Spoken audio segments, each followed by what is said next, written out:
It all kicks off with this woman looming over a guy on the ground, just tearing into him and calling him completely useless. She's screaming at him to hurry up and rip the curse out of some dude named Lord Arthur, and she needed it done right that second. The poor guy on the floor, who we learn is named Crash Valheim, pleads that he's already at his breaking point, but honestly, he had zero choice in the matter. So he just does it, tapping into his power to yank the curse away, regardless of the cost. Now, Crash might have been born into the most feared and powerful bloodline in the world, but to him, that power was nothing more than a curse itself. The wild part is that his signature move is literally stealing curses from other people and taking them on himself. Out of all the heroes battling the world's corruption, this guy was one of the chosen few, a member of the elite Blue Sky generation. The second he's done, our boy collapses to his knees, hacking up blood. Meanwhile, everyone else completely ignores him and scrambles over to Arthur. They're all yelling at him to chug some potions and get himself together, but the man just tunes them out for a second and glances up at the sky where, and you gotta hear this, some monster on horseback is casually chucking literal meteors down at them, like it's nothing. The dude who was just cursed looked perfectly fine, not a single scratch on him. That's when Arthur starts to question everything. He asks if they're really going to keep fighting this Blue Death Knight with just their tiny squad. Then he just gives up, letting his sword fall to the ground. He tells his team they're dipping. He straight up says the fight is impossible and that they need to get out of there. Crash can't believe what he's hearing and demands to know what the hell Arthur is doing, asking if he's really planning to run away now. This so-called hero declares that this is the end of the line. He claims the world's hope is already gone, and that only ruin is left for them. Our hero fires back, asking if Arthur is seriously just giving up. After everything they sacrificed to get to this point, he reminds him of the countless people who died for this one chance. But Arthur just lets out this unhinged laugh, and our poor MC mutters it's probably because he's been messing around with too many women. Crash thinks the whole thing is insane. Then another voice cuts in Sigrun Ephania, the third princess of the Ephania Empire. She screams at our boy to shut his mouth, saying Arthur has done nothing but give his absolute best. She calls Crash a worthless piece of garbage, who can only steal from other people. That one hurt, but our protagonist wasn't taking it lying down. He snaps back, that's rich coming from her. He wants to know how she has the nerve to look down on him when he literally carried them to this point. He spits that they wouldn't have made it this far without him, and if they forgot, he's more than happy to dish out a reminder. He starts with Abella, the Red Witch from the Magic Tower. Crash explains how she once begged him to steal her curse, since losing her voice meant she could never use magic again. And now he's the one still suffering from her curse, but even after all that, when he asked for a simple painkiller, she attacked him. Plus, she never stopped treating him like dirt. Next on the list was Mary Diana. She was standing right beside Abella, known as the Empire's strongest spear, an Imperial Knight. Our boy calls her a brainless meathead.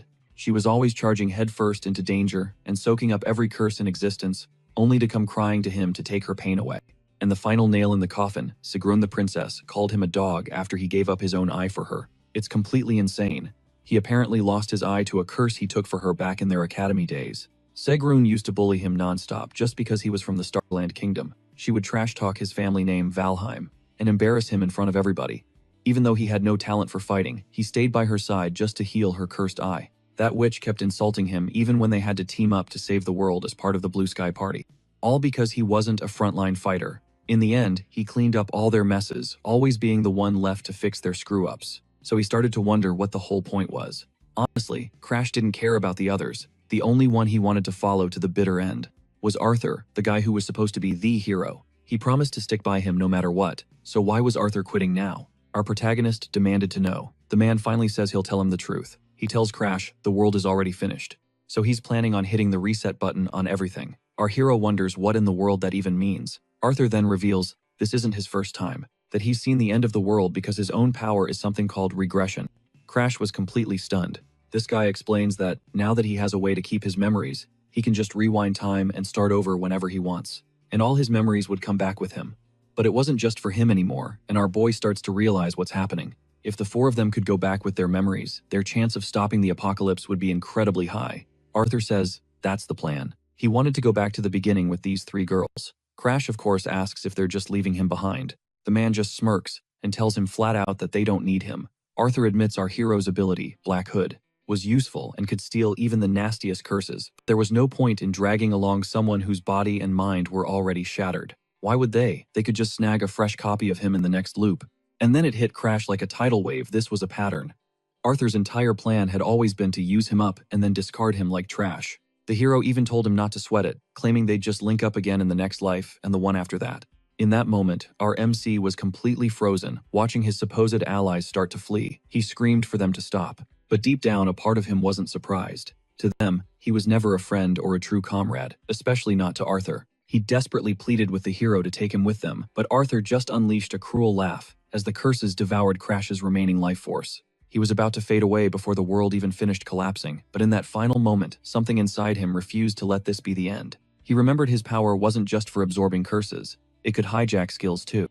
He'd never dared to try it on Arthur, whose ability was on a completely different plane of existence, but with nothing left to lose, it was time for a final desperate gamble. Our boy was on death's door, his body literally falling to pieces, but he still forced his hand forward. He activated his Black Hood ability, and his target none other than the hero Arthur himself. A shadowy demonic hand erupted from Crash's very being, launching itself directly at Arthur, and our MC could feel it connecting. The sensation was insane. He yelled for the hero to wait, as he started to literally rip the regression skill from his very soul. Arthur's expression was one of pure disbelief, absolutely floored that our boy was still putting up a fight. Crash spit it all out. He knew Arthur had replayed countless apocalypses, and in every single one, the moment our hero became useless, he was abandoned, left to rot in a dying world. But this time, Crash snarled it was Arthur's turn to be left behind. Arthur just stared at him, asking if Crash had finally gone completely insane.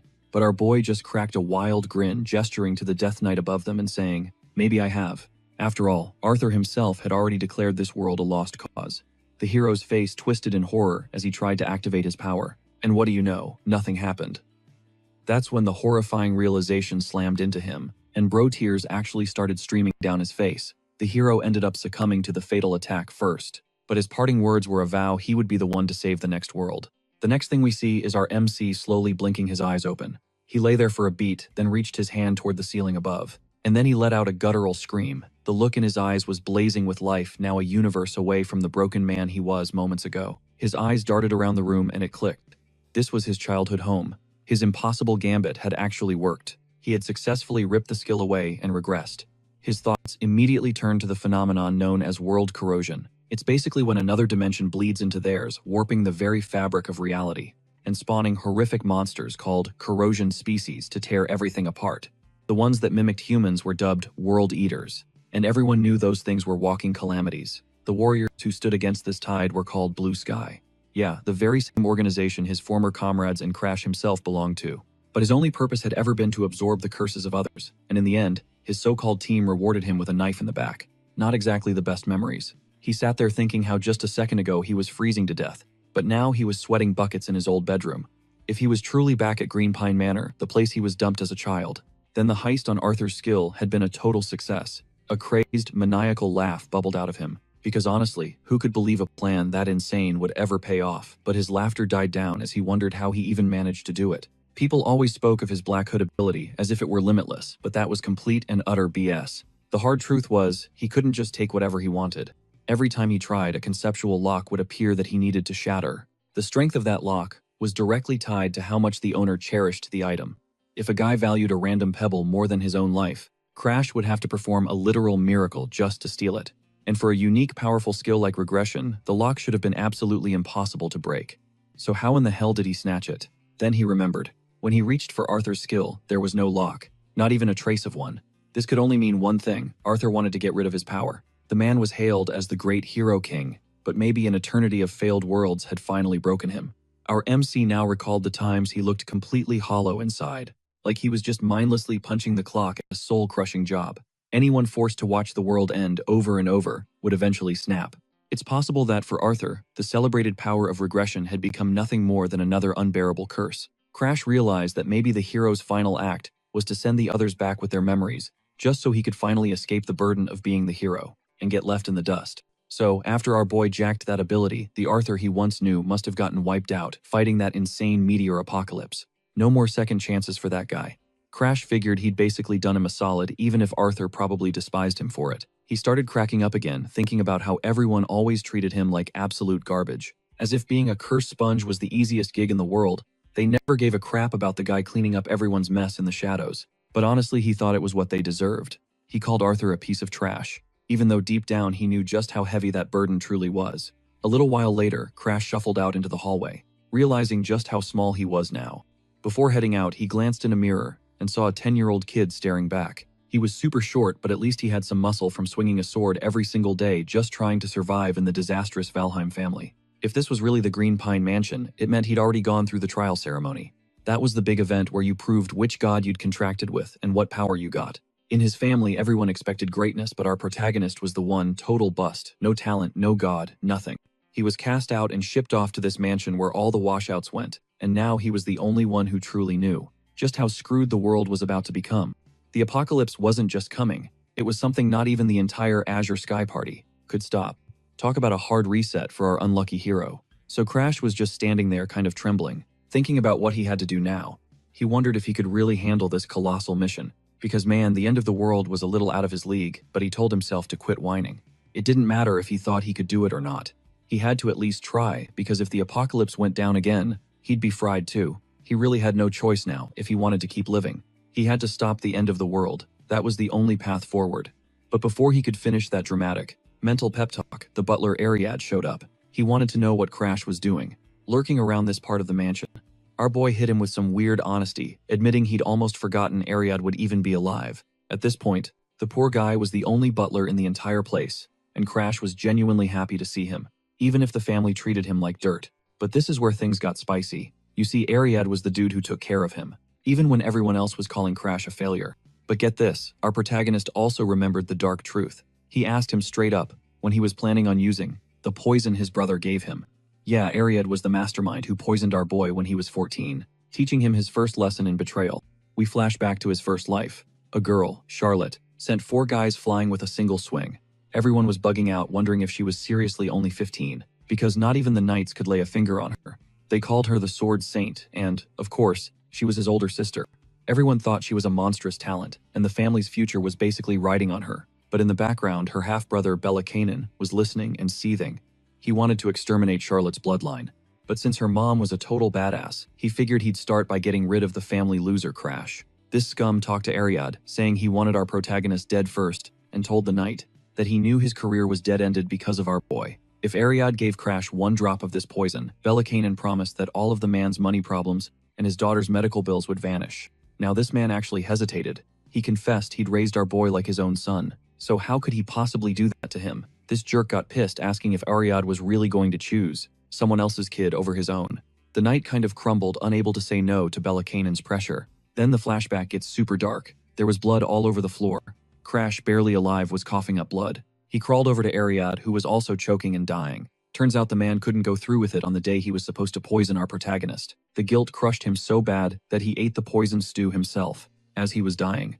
Ariad told Crash that he was precious to him like a son, and he had no idea why he'd agreed to do this in the first place. That's how the poor man died, apologizing with his last breath. Back in the present, Ariad looked baffled when Crash brought up the poison. Our boy asked if his butler really thought he wouldn't know just because the family called him a failure.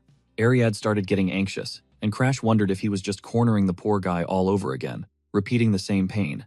Our protagonist said fine, if the man wanted to play dumb, that was his call, but he knew the truth. If he hadn't been branded a failure, none of this poison drama would have ever happened. Ariad said he thought Crash would hate him for it. Instead of exploding in a fury over the betrayal, our hero just stone-faced him and said to keep up. He acted completely unbothered, which totally threw the butler for a loop. This was definitely not the same timid young master he'd served his whole life. Moments later, they arrived at the library. As Ariad glanced around completely lost, Crash rapped his knuckles against a solid wall. He ordered his butler to slice it open, claiming that for someone of his skill, it should be a piece of cake. Ariad just nodded and steeled himself. The butler widened his stance, drew his blade, and with a surge of raw aura, he unleashed a single perfect slash that split the wall wide open. Our MC barely glanced at it, just nodding with approval. He then demanded to know why in the hell there was a hidden passage sealed behind the wall. But Crash just told him good job, and casually stepped into the darkness beyond. Ariad could only stare, his mind reeling. The kid was acting like a completely different person from just yesterday. Bro, he was even giving off the same heavy commanding vibe as the lord of the family. He was basically wondering what the hell went down in a single night. Meanwhile, a flood of memories crashed over our hero. In his last life, this entire place had been reduced to ashes. This time, he'd made it before the catastrophe. His butler then asked if he should also shatter the chains looming inside, but our hero shut him down. He told him it was useless. He wouldn't be able to. No, this was a job for Crash himself to test his new power. So our MC unleashed his Black Hood ability.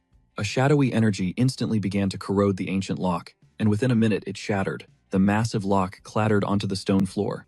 Ariad's jaw dropped, unable to process what he'd just witnessed.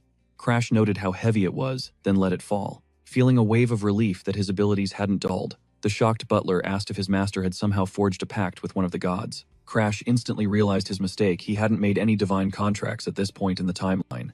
He had to play it cool. He shrugged it off, saying it was just some low-tier deity, and told Ariad to go snitch to his father if he felt like it. The old man looked absolutely thunderstruck. He stammered that just yesterday, Crash's eyes were utterly lifeless, completely drained of all hope. But now, in the span of a single night, he was reborn, all thanks to a divine pact. Ariad's mind raced. Our MC must have acquired some insane skill. After all, he shared the bloodline of the family's greatest prodigy, Charlotte.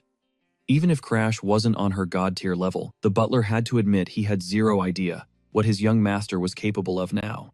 Swallowing hard, he declared that until Crash accomplished whatever he was planning, his lips were sealed. Our boy grimaced. This was a serious complication. By acting out of character, he was already rewriting the timeline. The butterfly effect was in full swing, creating ripples he couldn't predict. Ariad was already changing his behavior. But no matter what, the raw scar of betrayal would never fade from his memory. He wondered if his old friend Arthur had suffered this same torment. Maybe that's why Arthur always said this regression power felt more like a damnation than a divine gift. So, our MC fixed his butler with an intense gaze and laid out a deal if he could completely erase the man's daughter's illness. Then Ariad would pledge his undying allegiance to him. But low-key Crash was just thinking this was a prime opportunity to start collecting pieces for his chessboard. The more allies, the better. Still, he told Ariad to just chill for the moment. They'd circle back to the daughter situation later. Right now, breaching the secret library was priority number one. As the hidden entrance ground open, an explosive flash of violent purple energy erupted from within. Crash's eyes blew wide as he instinctively dove aside, narrowly dodging a lethal blast that tore through the air where he'd just been standing. His breath hitched. He'd survived countless of these nasty world corrosion curses before, but this one still sent a shiver straight down his spine. He knew the forbidden grimoire he sought was inside. Then his eyes locked onto it, a book pulsating with a soft violet glow. He remembered that the pavilion's secret library contained a unique volume. All the outcasts of the Valheim family, the ones branded as failures, had poured their forbidden knowledge and bitter memories into its pages. It wasn't some magical skill, but raw, unfiltered human wisdom, the kind of knowledge that could rocket someone to the very top. At one time, the whole family could access this place, but it became a forbidden vault because of one man, Dirus. Dirus was the legendary black sheep of Valheim, who somehow became the most terrifying monster to ever exist. So overwhelmingly powerful that no one could even touch him. The man was consumed by world corrosion, but instead of perishing, he emerged from it absolutely invincible. And now the insane grimoire Dirus left behind was finally within our hero's grasp. Crash muttered a quick apology to his ancestors, thinking that the torch was being passed to him. His mind flashed to the legend himself, how coalitions of the world's mightiest warriors had challenged him only to be utterly crushed every single time. The guy was an insurmountable peak that nobody could even hope to scale. Dirus possessed an absurd power called extreme blood. He literally forced the world corrosion directly into his own veins, and harnessed it using a completely mind-bending secret art. The tragic part, half the grimoire had been scorched to cinders, so Crash had no way of knowing the full story behind the legend's downfall. He theorized that maybe Dirus just completely snapped. Unable to contain the sheer rage of the corrosion, our MC recalled how in his past life he'd been struck by that very same curse. He had actually diluted its power, using his own unique abilities, surviving by blending it with other curses he'd absorbed. He wondered if that same trick would work on Dirus's ultimate blood venom. If so, maybe he could hijack a curse powerful enough to tame all that untethered chaos. If he could actually pull it off. By fusing his own power with Dirus's, he would become an unstoppable force. This guy was dreaming on a whole other level. He pivoted to Ariad, his voice dropping low. From this day forward, no one enters the pavilion. His butler simply nodded, understanding the gravity of the command, and vanished. But as he walked away, the gears in his mind started turning. Ariad knew he'd been turning a blind eye to his own mistakes for far too long. It was time to repay our boy's kindness. And that meant Bella Cannon's deal was officially off the table. Crash was his one true young master. Period. Meanwhile, Bella Cannon was absolutely losing his mind. He couldn't process that Ariad would reject his offer over some useless failure. He raged that garbage like Crash had no place in the family. He declared that both children from that bloodline had to be completely erased. If only that woman's tainted blood hadn't gotten in the way, he and his sister Lilith would have held on to their rightful places as the true heirs. Still, seeing red, this scumbag summoned his own butler. He ordered the man to spy on our protagonist and dig up the reason why Ariad bailed on their deal. The butler had to explain that no one was allowed inside. The entrance was completely sealed. Not even the head of the family could get past. At this, the idiot completely snapped. He started ranting that the butler must be insane, and that Crash, that arrogant wash-up, had to be hiding something. Back inside the pavilion, our hero settled into a deep meditation. He noted that he'd just broken into the beginner expert level and started breaking down how this whole aura thing works. First, you have the aura user, where you're just learning the ropes. Second is the aura expert, which is the ceiling for most people. It's the dividing line between an average person and a true prodigy. Right now, our boy was just clawing his way out of the novice territory. All the while, his sister Charlotte, only 2 years his senior, was already an aura master, an absolute monster. But even her freakish talent couldn't prevent the world's destruction the first time around. Compared to her, he was still just a baby. Crash didn't even know if saving the world was possible, but then he recalled his former self's words, "You'll never know unless you give it a shot." Besides, our poor guy couldn't even wield aura before his regression, but things were totally different now. Even if he couldn't match his sister's level, mastering the secret art of Darius could completely reshape his destiny. He realized he'd been second-guessing himself for nothing. He was absolutely going to become a different kind of beast this time. When he emerged, Ariad was waiting to greet him, congratulating him on reaching the beginner expert rank. Crash just brushed it off. He said it was no big deal, but he had to ask why his butler was there.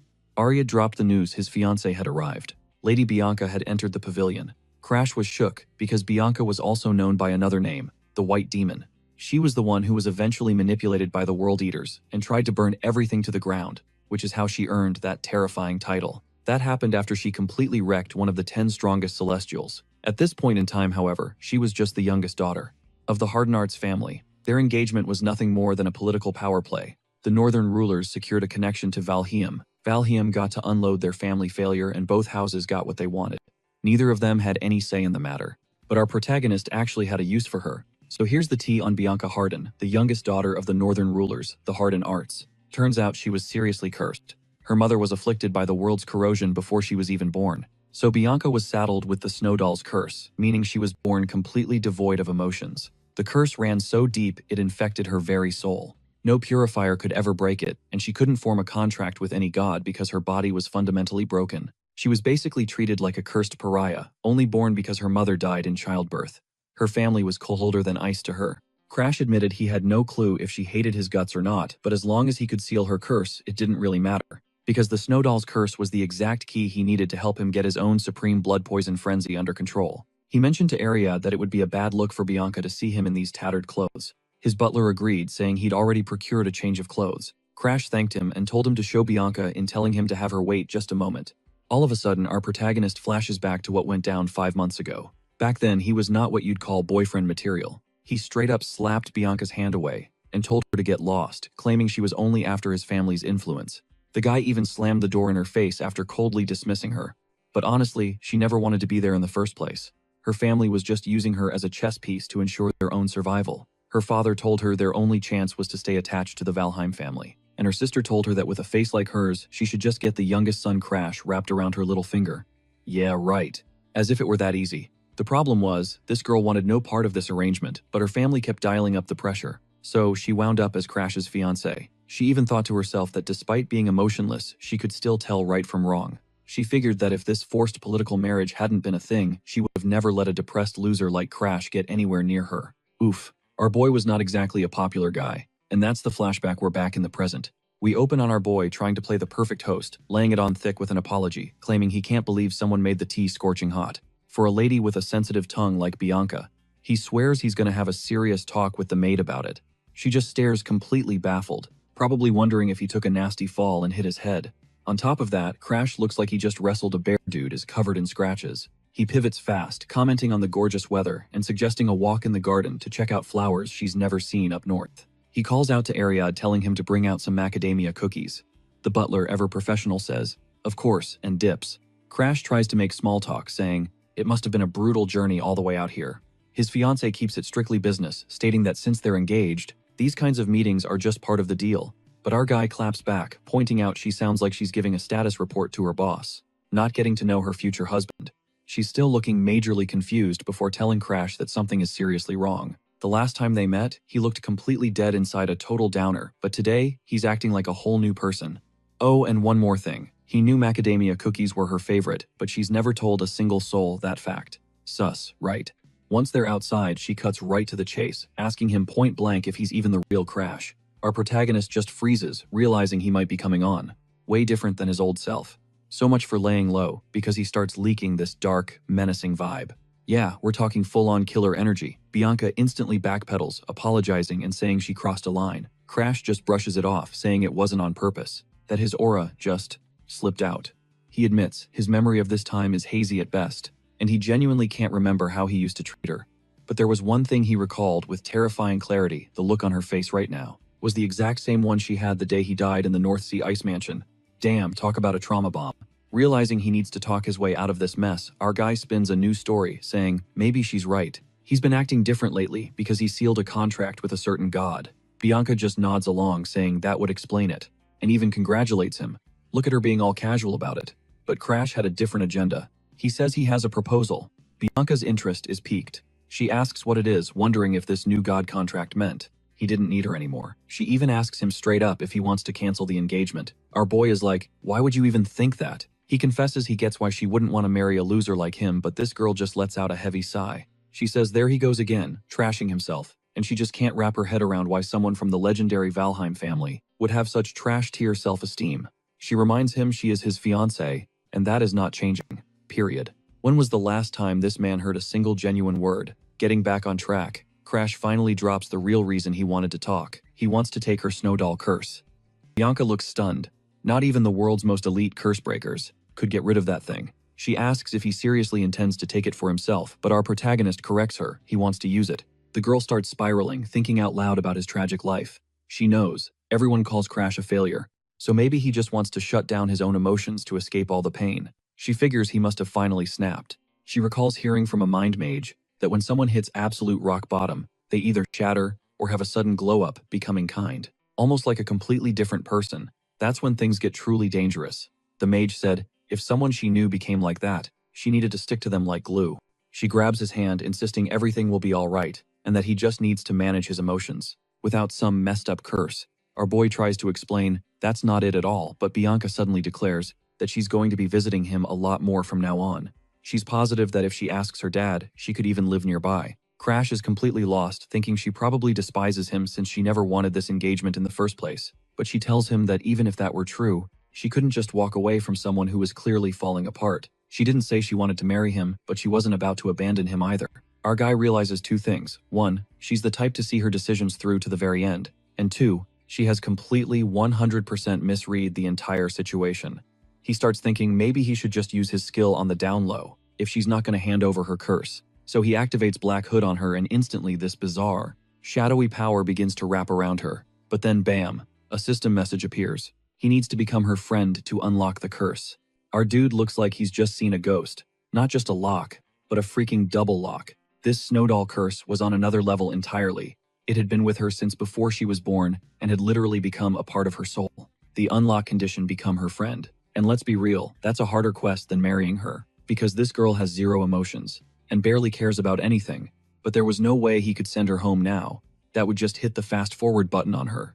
Transformation into the white demon. So Crash makes a choice, keep her close and wait for his chance to crack the code on that curse. If I could just stop her from becoming the white demon and yoink the snow doll's curse for myself, it'd be a total win-win.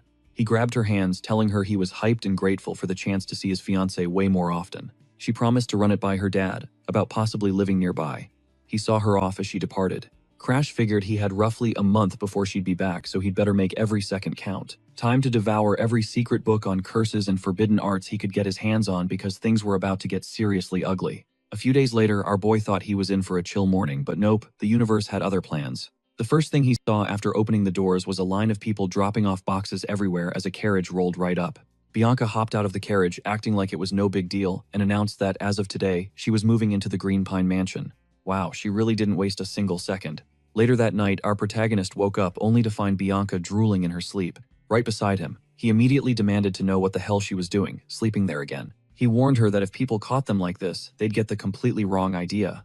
She just stirred awake and chirped a good morning. And then she flipped the script, asking what he was doing there. A classic case of mutual confusion. He just told her that was his line, then got up to start his daily training, explaining that a few months had already flown by. Living with Bianca. When she first showed up claiming she'd be in his care, he honestly couldn't process how fast she'd moved in. Apparently, her dad didn't even blink and gave her permission instantly, but Crash was more worried about whether she'd actually be okay. Living so far from her family, especially since she was only 12 years old, he figured that since she was so emotionless, Her love for her family probably didn't even register, but maybe them living together was a golden opportunity for them to actually become friends. As they walked, our protagonist pointed out that all that happened back in the summer, now it was winter, and the year was winding down. That meant the opening of Roran Academy was just around the corner. He explained that Roran Academy was an institution built by the 4 great kingdoms to train kids capable of fighting against the world's corrosion. The only ones allowed in were between 15 and 20 years old. In his past life, a ton of people from Blue Sky with busted OP abilities came out of that place. He said those were the guys who made him suffer so damn much. But now he knew their secrets. If he could just get into the academy, he could steal every single one of their skills for himself. He was turning 14 next year, so that left him 1 full year to get as powerful as humanly possible. But here was the snag: he was already starting to hit the ceiling of his own talent using just the secret book. He could only max out at the expert entry level. If he wanted to get stronger, he needed to swipe Bianca's curse and fast, and master the ultimate blood poison, otherwise he'd be hard stuck. Later, after finishing his training, he saw her waiting for him again. He asked if she really waited for him every single day like this. She said, "Of course, I can't just leave you all by yourself." The poor guy was starting to suspect she was basically shadowing his every move, like a little chick following him around since the summer. He wondered when she would finally start seeing him as a real friend, not just as some kind of project. He joked that maybe they needed to go hang out or something. Right then, Ariad walked in with news. He announced that an invitation from the Star Shrine had arrived. It was for an annual party thrown for the underaged. In the Kingdom of Starland, a super important place for schmoozing and networking, everybody who was anybody went unless they had a legit excuse. Crash admitted he'd completely forgotten about it since he used to be a total recluse.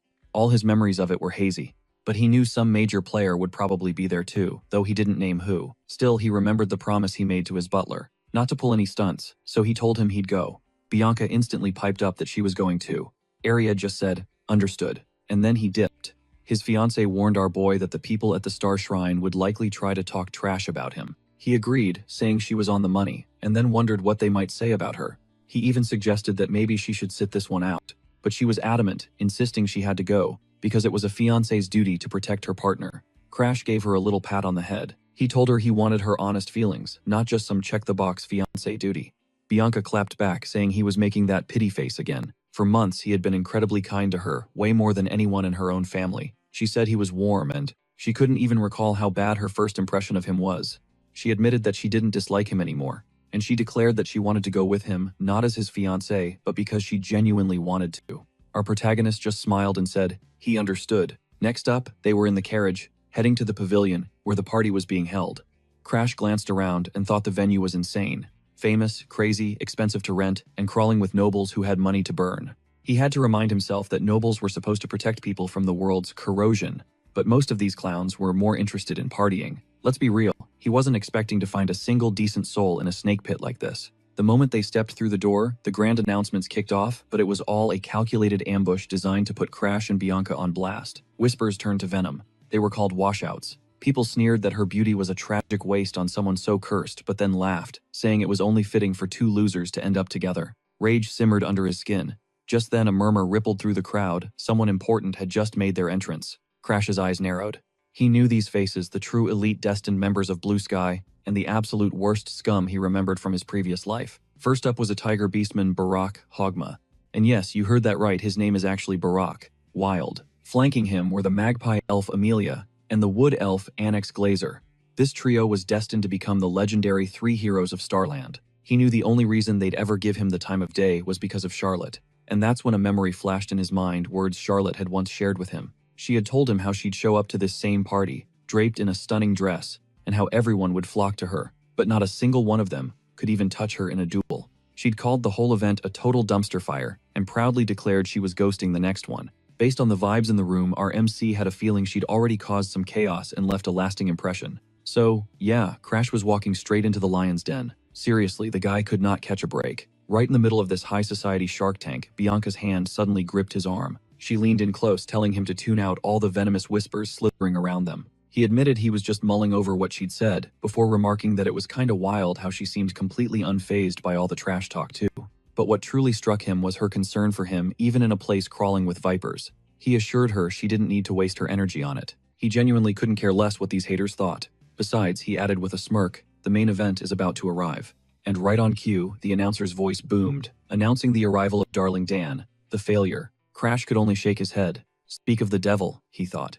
He explained that this guy didn't just march to the beat of his own drum, he was the king of a whole different parade of weirdos. This was Darling, the lord of the alchemy castle. And just like that, a memory from his past life slammed into him the very first time he'd ever laid eyes on this guy. Back then, the eccentric alchemist had sized him up, eyes scanning him from head to toe, before declaring that Crash's entire being was saturated with curses. He'd then casually asked what kind of hell he'd crawled through. Then, completely out of the blue, Darling had cupped his face, musing aloud about blending different curses together, as if he were brainstorming a new potion, saying it should be possible. The guy even had the audacity to ask if our MC wanted to be his personal guinea pig. Crash was too stunned to even respond, but Darling took his silence as a yes and decided to just go for it.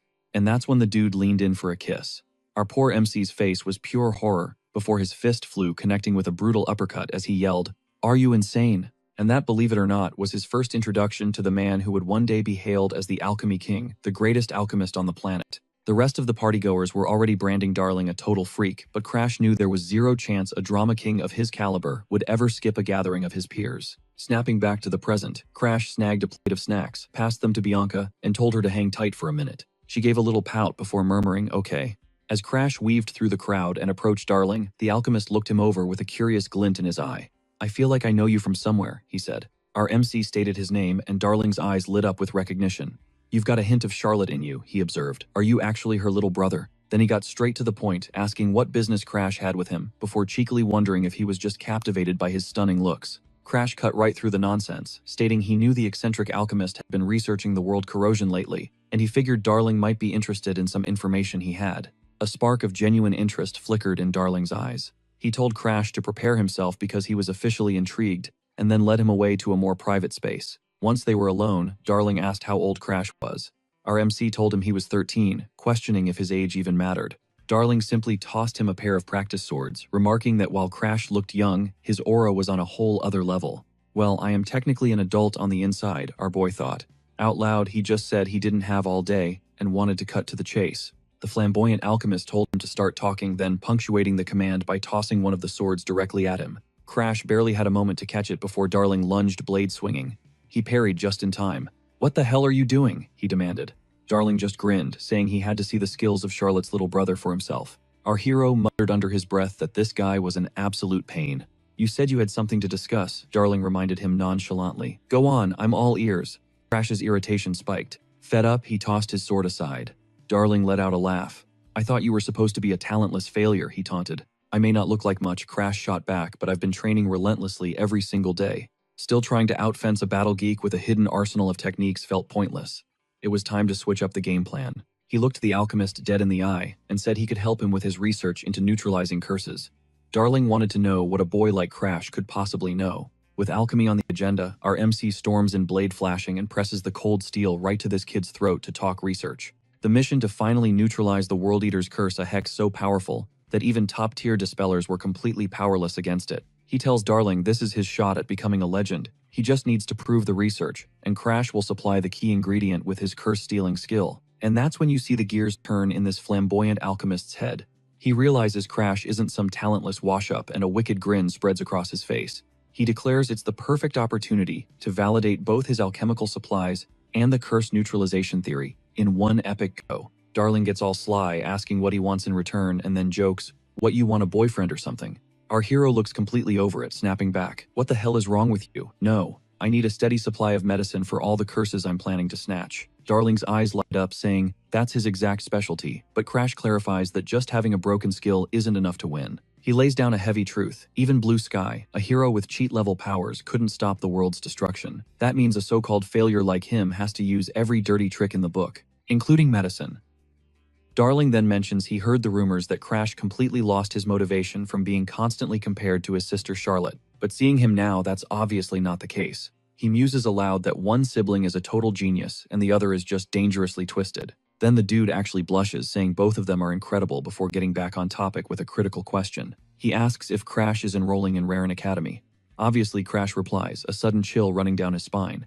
Of course he is, that place is a goldmine for stealing skills. Hearing that the alchemist is totally on board, promising to brew any potion he needs, especially if it involves getting his hands on more curses, Crash just thinks to himself, yep, this guy hasn't changed one bit from the last timeline. "There's one more thing I need," our MC adds, his voice turning serious. He asks Darling about the discoloration disease. The alchemist's face darkens. He explains it's a death sentence, an incurable plague that turns its victim's skin blue and black before they die. And then Crash asks him for a cure. Darling scoffs, thinking he's making a sick joke. Do you not get what incurable means? Even for a genius like me, that's literally impossible. Do it anyway, Crash orders, his gaze unwavering. The alchemist just sighs, and then bumps his fist against our heroes. He grins, admitting his pride, as a scientist won't let him back down from an impossible challenge. And just like that, our boy locks in another key ally. Crash tells Darling to just drop the medicine at his place when it's ready, but of course this guy has to be extra. He insists on delivering it personally. Crash rolls his eyes, then decides to finally ask something that's been nagging him. Hey, I thought you were into my sister, he says. Darling admits it freely. Oh, I am. I like Charlotte a lot, which just confuses Crash more. So what was with that boyfriend comment earlier, he asks.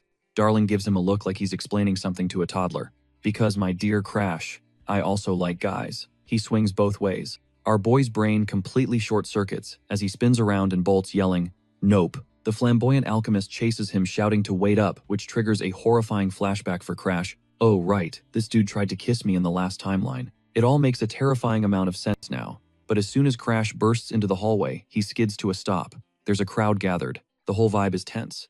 Something is definitely going down. And then he sees it. Some thug is manhandling Bianca, twisting her arm, and our MC's protective instincts just redline. He becomes a blur, launching forward and planting a devastating kick right in the guy's face that sends him flying backward. Standing over the goon, Crash radiates pure fury. Who the hell do you think you are, he seethes, putting your hands on my fiancé. You better have a death wish. The guy just looks baffled, asking what he means by force. Our boy calls him a total creep and accuses him of being a predator. Are you insane? Crash roars. But the man just insists he has no idea what he's talking about. He claims he was simply following orders from Princess Claudia. Crash's heart stops. You mean Claudia Starland? The goon confirms it. He says the princess summoned Bianca, but when she refused, he was ordered to drag her there by force. It was a royal command. The man announces to the growing crowd that Bianca is the youngest daughter of the Harden Arts family, the powerful rulers of the North. But because of her curse, she's an outcast that all the other nobles look down on. So why would a princess suddenly summon her out of the blue? The whole situation feels off, and then it hits Crash like a ton of bricks. This has Annix's grubby fingerprints all over it. Our protagonist is beyond annoyed. He remembers how Anix used to be pathetically obsessed with his sister Charlotte, following her around like a lost puppy. But after she absolutely crushed him at the Holy Land of Stars, that obsession curdled into this twisted mess of hatred and grudging admiration. The guy is a complete wreck. And since he could never hope to beat Charlotte, he switched his target to something more attainable. Her little brother. Crash realizes they're using Bianca just to get to him, and his jaw tightens. Fine, he says. I'll go, but not to see the princess. I have business with Anix. The goon asks why, and Crash just scoffs at his ignorance. You're taking orders without even knowing who's really pulling the strings, he says, with contempt. Maybe you should rethink your life choices. With that, our hero takes his fiancée's hand, and they turn to leave. As they walk down the corridor, Crash's mind was racing. He was trying to figure out why Bianca defied the princess. He then realized that, because he's lived this all before, he already knew who was behind this twisted plot, and Bianca must have instinctively sensed the trap. But this kid was only 12 years old, so how could she have known? He had to ask her straight up. Why did she refuse? And her reason, Crash told her to wait. That answer caught our guy so off guard that he actually cracked a smile and patted her on the head. He told her she absolutely nailed it. As they pressed forward, they bumped into Barack, who was just rousing himself from a nap. The kid groggily asked if Crash had actually shown up. Our hero confirmed he was there to see Anix. The Tiger Boy explained that the jerk had told him to just let Crash in whenever he arrived. For a second, our guy thought he might have to throw down with Barack. At least Anix made things easier by giving the order to let him pass. But this kid confessed he'd been curious about Crash, and he wanted to have a go at a sparring match. Our protagonist just sighed. Of course it was going to come to this. He tried to remind Barack that fighting is strictly forbidden in the Holy Land of Stars. The Tiger Boy shot back that he'd fought Charlotte before, and he figured it would be fun to take on Crash too. Our protagonist remembered hearing that Barack had actually lasted longer against his sister than Anix ever did. Even though both brats were skilled, Barack's level was a cut above, and his fighting style was completely feral, so wild that Crash couldn't read his next move. Our guy was hoping to sidestep a fight, but when he saw the raw determination in the Tiger Boy's eyes, he knew there was no escape. He clenched his fist and accepted. Barack lunged first, but Crash dove underneath it and countered. His opponent tried to flip away, but Crash saw that coming a mile off. He nailed him with a kick right in the middle of his backflip. Then, without wasting a single moment, Crash rushed in and blasted him with a 1-inch punch, square in the stomach. The poor guy crumpled to the floor, coughing and struggling for air. Our hero just sighed, as Barack called him ruthless. But Crash just pointed out that he was the one who asked for the fight. Even so, Barack declared he wanted to grab his weapons and go for round 2. Our MC told him it was a waste of time since he couldn't even stand up. Blood was pouring from his nose as he tried to ask what Crash meant, but then he just collapsed completely. Bianca demanded to know what just happened, so Crash explained he used a secret technique from Valhalla. A long time ago, a so-called failure in his family engineered this punch to inflict maximum damage from the shortest possible distance if you did it right. It could even rupture someone's internal organs. Before he turned back time, this was the one and only move he salvaged from his family's burning mansion, and it saved his life more than once. He said Barack would be out of commission for a good long while, so they could move on without any more interruptions. When they finally pushed through the next door, both Annex and Elfin were waiting. The girl immediately sprinted over to check on Barack, but that scumbag Annex thought it was absolutely hilarious that Crash had taken down his friend. Our guy cut right to the chase, demanding to know why Annex used the second princess to bait him here. Wasn't it obvious? The whole thing was a trap to force him to fight Barack first. The little brat asked how Crash sniffed out his plan, saying maybe he wasn't the joke the rumors made him out to be. Crash let him know he was fully aware Annex was the one spreading those rumors about him being a failure. But now that he'd won, the tables were turning because he was planning to steal Annex's ability right from under him. The scumbag just stared, and wondered out loud if Crash was a bit slow. But our protagonist shot back that he was friends with Annex all the way until their Blue Sky graduation. He knew this clown only kept him around because he was useful, and let's be real, that is the absolute worst reason to be friends with anyone. Our guy was not about to let any of these snakes get away with it in this timeline. Then our protagonist has a flashback to his past life before the regression when everyone else was getting annihilated. And Crash is screaming at this brat, literally begging for help. But what does Annex do? The guy just straight up ignores him. He says if word gets out that he fell for the trap, he's totally finished. He'll lose his position at Blue Sky. But if he's the only one who makes it out alive, no one will ever know it was his fault. Talk about a snake move. Crash can't believe it, telling Annex he's dreaming. If he thinks it's going to be that simple. The power games at Blue Sky are already vicious, and people are going to throw him under the bus. The second, they need a scapegoat for all their deaths. This scumbag just laughs, brushing it all off. He'll just pin all the blame on our hero anyway. He says that since everyone already despises him, it will just turn into a massive circus. But that's a good thing for him. At least no one will bother to investigate too deeply. Annex even has the audacity to thank him for being his friend until the very end. What a joke. Crash immediately fires back that he never once considered him a friend, and Annex knows it damn well.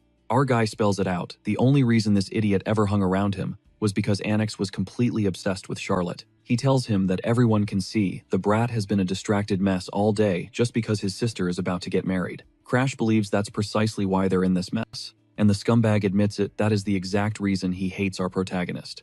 He says Crash has no talent, but his instincts are dangerously sharp. He always exposes him, always gets in his way, and that's what he despises about him. But it doesn't matter. Now that Charlotte is getting married, their so-called friendship officially ends right here. Annex scoffs, saying it's probably for the best. After all, a bride doesn't need a funeral crashing her wedding. He promises to make sure her big day is absolutely perfect. Crash feels his grip slipping, his body lurching over the edge as he wonders, is this it? Is this seriously how it all ends? But then a hand snatches him from the void.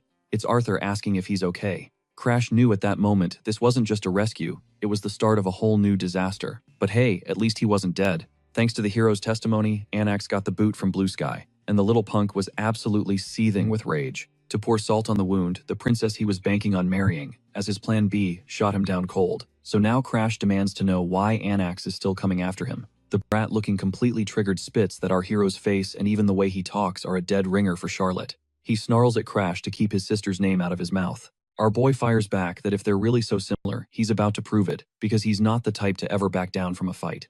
Annex just smirks as Crash lunges forward, only to get slammed by a tree that erupts from the ground out of nowhere. Our MC uses the trunk to pivot and launch another attack, but a second branch shoots out and intercepts him instantly. This time, massive branches whip out like tentacles, grabbing him, flinging him into the air, and then smashing him back down. The poor guy just barely manages to twist and land on his feet. He's now standing right in front of Bianca, already winded, and thinking what a total pain this is. Annex taunts him, suggesting he grab a weapon if that's all the power he has. The insufferable brat then starts monologuing about his family's secret technique, something ridiculously named heaven toppling with style. It's a busted skill that lets him pump his aura into plants, giving him total control over them. And if he pairs it with a recovery skill that grows even more plants, the technique's weaknesses are completely covered. An idea sparks in our hero's mind. He'll just use one of Annex's own tree branches against him. The jerk just laughs, daring him to try. Let's see you defend yourself with a stick, he sneers. But then Crash becomes a blur, ducking, dodging, and weaving through every single attack. Annex is completely floored.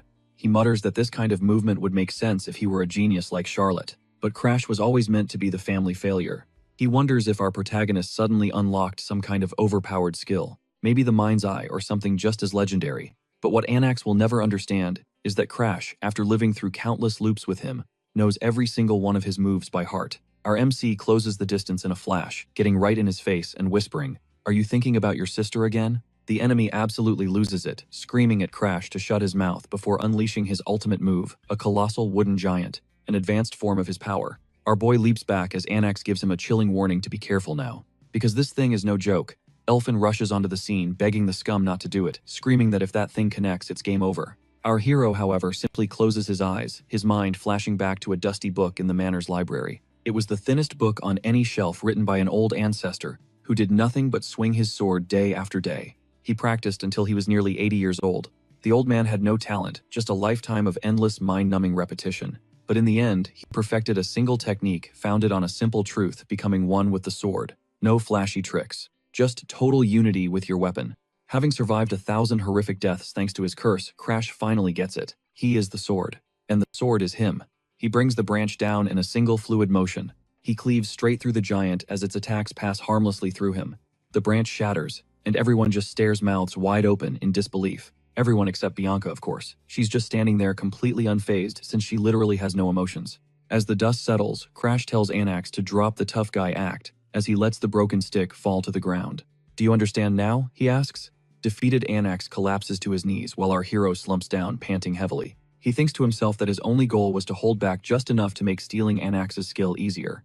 But he was forced to pour every last shred of his being into that final strike. Now he's so exhausted he can't even speak, his body just trembling. That's when Bianca rushes up and wraps her arms around him from behind, promising to hold him up. Problem is, the girl's hug is like a python's death grip. Our MC feels his ribs start to crack. Darling sprints over, totally freaking out, shouting that if she doesn't let go, Crash is going to be toast. He says he'll take care of it, and the next thing you know, the dandy pretty boy is giving our hero a piggyback ride down the Great Hall. Whispers explode through the crowd as people try to figure out what they just saw until the rumor catches fire. Crash just defeated Anax. Darling mentions that it took no time at all for the story to go viral, and he never intended for any of this to blow up. Now he's an overnight celebrity, and Darling is telling him not to die just yet. He still needs him for his research. Man, our hero cannot catch a single break. So, Crash returned to the manor, and immediately threw himself back into a hellish training routine. He reflects that a full week has passed since the banquet, and he's finally starting to feel human again. After that absolute mess with Anax, he knows with chilling certainty that if he had pushed himself any harder in that fight, he wouldn't have walked away. He seriously would have ended up in worse condition than that trash, which is absolutely wild to think about. The poor dude was completely unconscious the entire ride home. He was just thinking that if he hadn't blacked out, he could have wrapped up the final steps to completely hijack that skill. See, he has two methods for skill stealing: the straightforward unlock the padlock approach, or a more psychological trick, where you totally mess with your opponent's mind. You break them down until they no longer believe their own skill is anything special. And for a punk like Anax, he was definitely feeling that second option. When you absolutely demolish someone in front of a crowd, especially with a single blow, self-doubt begins to fester. It just seeps into their psyche, slow and corrosive. Eventually their own ability is just begging for a new owner. It might be a long game, but our MC was confident he would secure his prize. For the moment, however, Crash was laser-focused on using the upcoming year before the academy to grind his training into overdrive. His mission to finally eclipse all those self-proclaimed prodigies.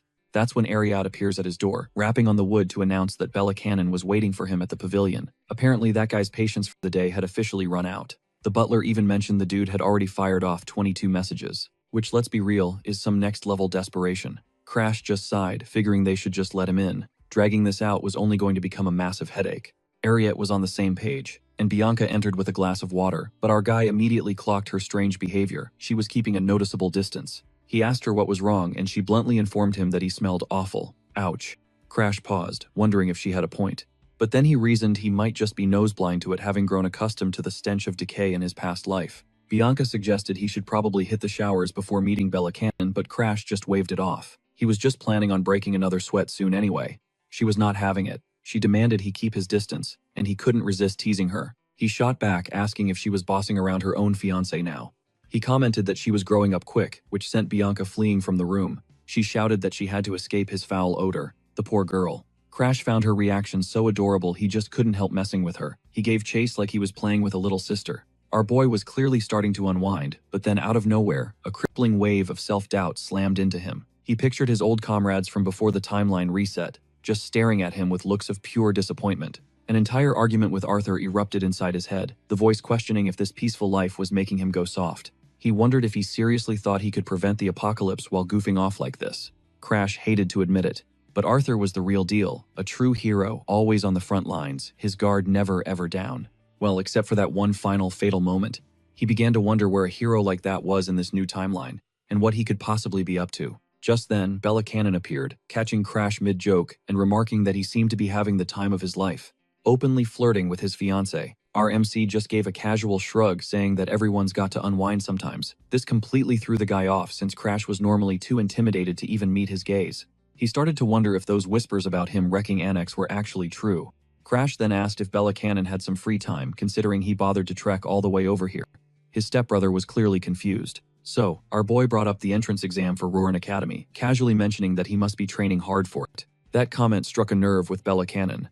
He laughed a little unhinged, asking if Crash was trying to start something. He boasted that their family was so influential that even the world's most powerful empire was wary of them, and that no other noble house could even come close. Bella Cannon spat that he was a direct heir, so Crash had no right to get cocky, not just because he beat some loser like Annex. He declared that only commoners stress about getting into the academy. Our protagonist just nodded along, but then pointed out that technically he wasn't a commoner. This clown was totally baffled by Crash's newfound confidence. He finally revealed his purpose. He was here to assign him a mission.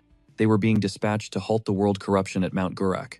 Our hero noted that family missions aren't even mandatory until you're 15, but his stepbrother told him not to worry about the details. He would tag along as a guardian. He then sneered, asking if his legendary little brother was getting scared now that he'd taken down Annex. Crash figured Bella Cannon was just trying to flex, but he agreed to go without a fuss. He was way more comfortable fighting world-ending threats than just chilling at home anyway. It made no difference if this was some kind of setup.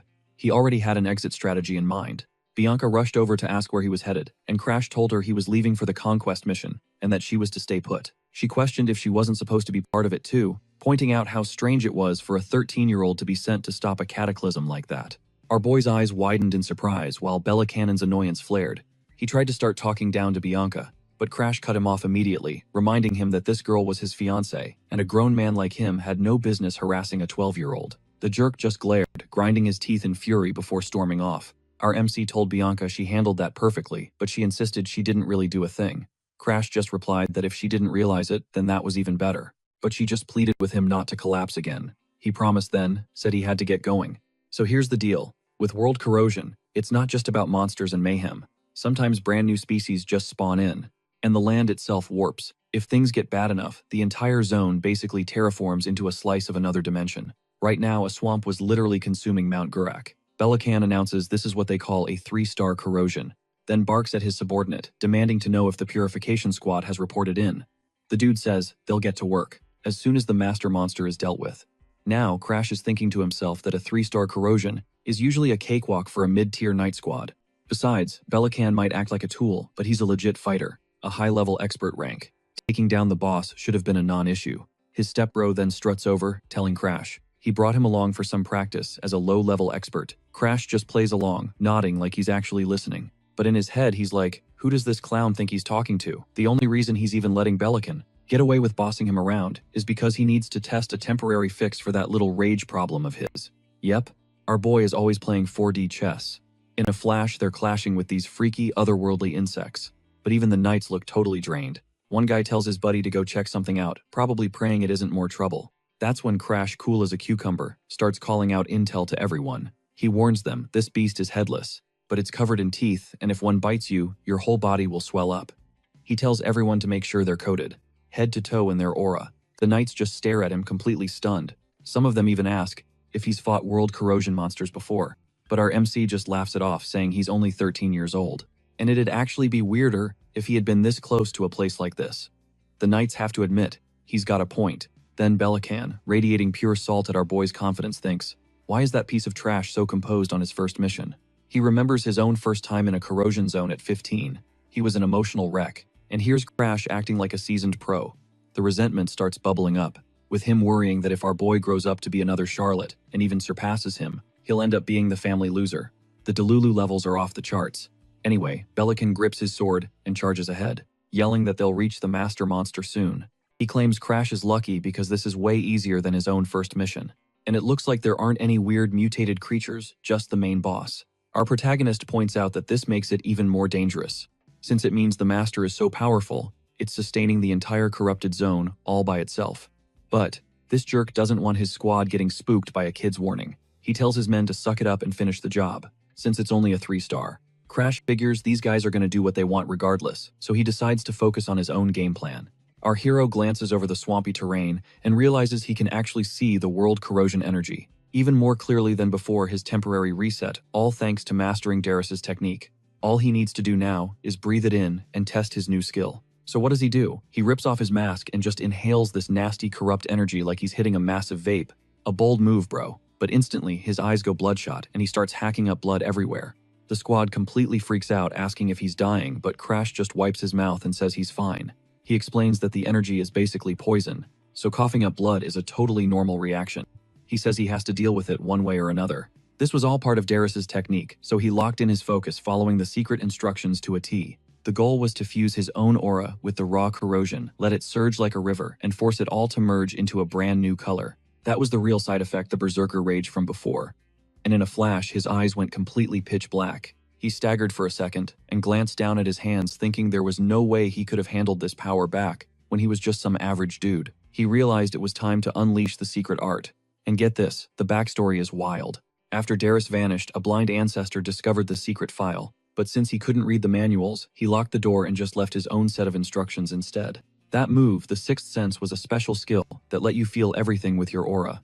Crash could only use it for short-range scans, but that was more than enough to pinpoint his own location, even if the entire area was a complete disaster zone. He figured out he wasn't in a place totally consumed by the berserker energy, so for now, he could survive by using this one trick. Still, he knew that berserker mode could activate at any second once he soaked up all that corruption, which is why he still needed Bianca's snowman curse to keep himself in check. But hey, he survived, so that was a small W. Suddenly, Crash felt an ice-cold chill shoot down his spine. He whipped around to see what was there.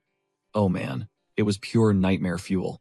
An ancient monstrosity was staring him down, its eyes wide open, and its body twisting like something straight out of a horror flick. Even Belliconin screamed when he saw it. That's when the whole squad realized they were staring at the final boss. And this thing had a giant head growing out from its stomach. It let out a colossal roar, and for a split second, everyone lost their composure.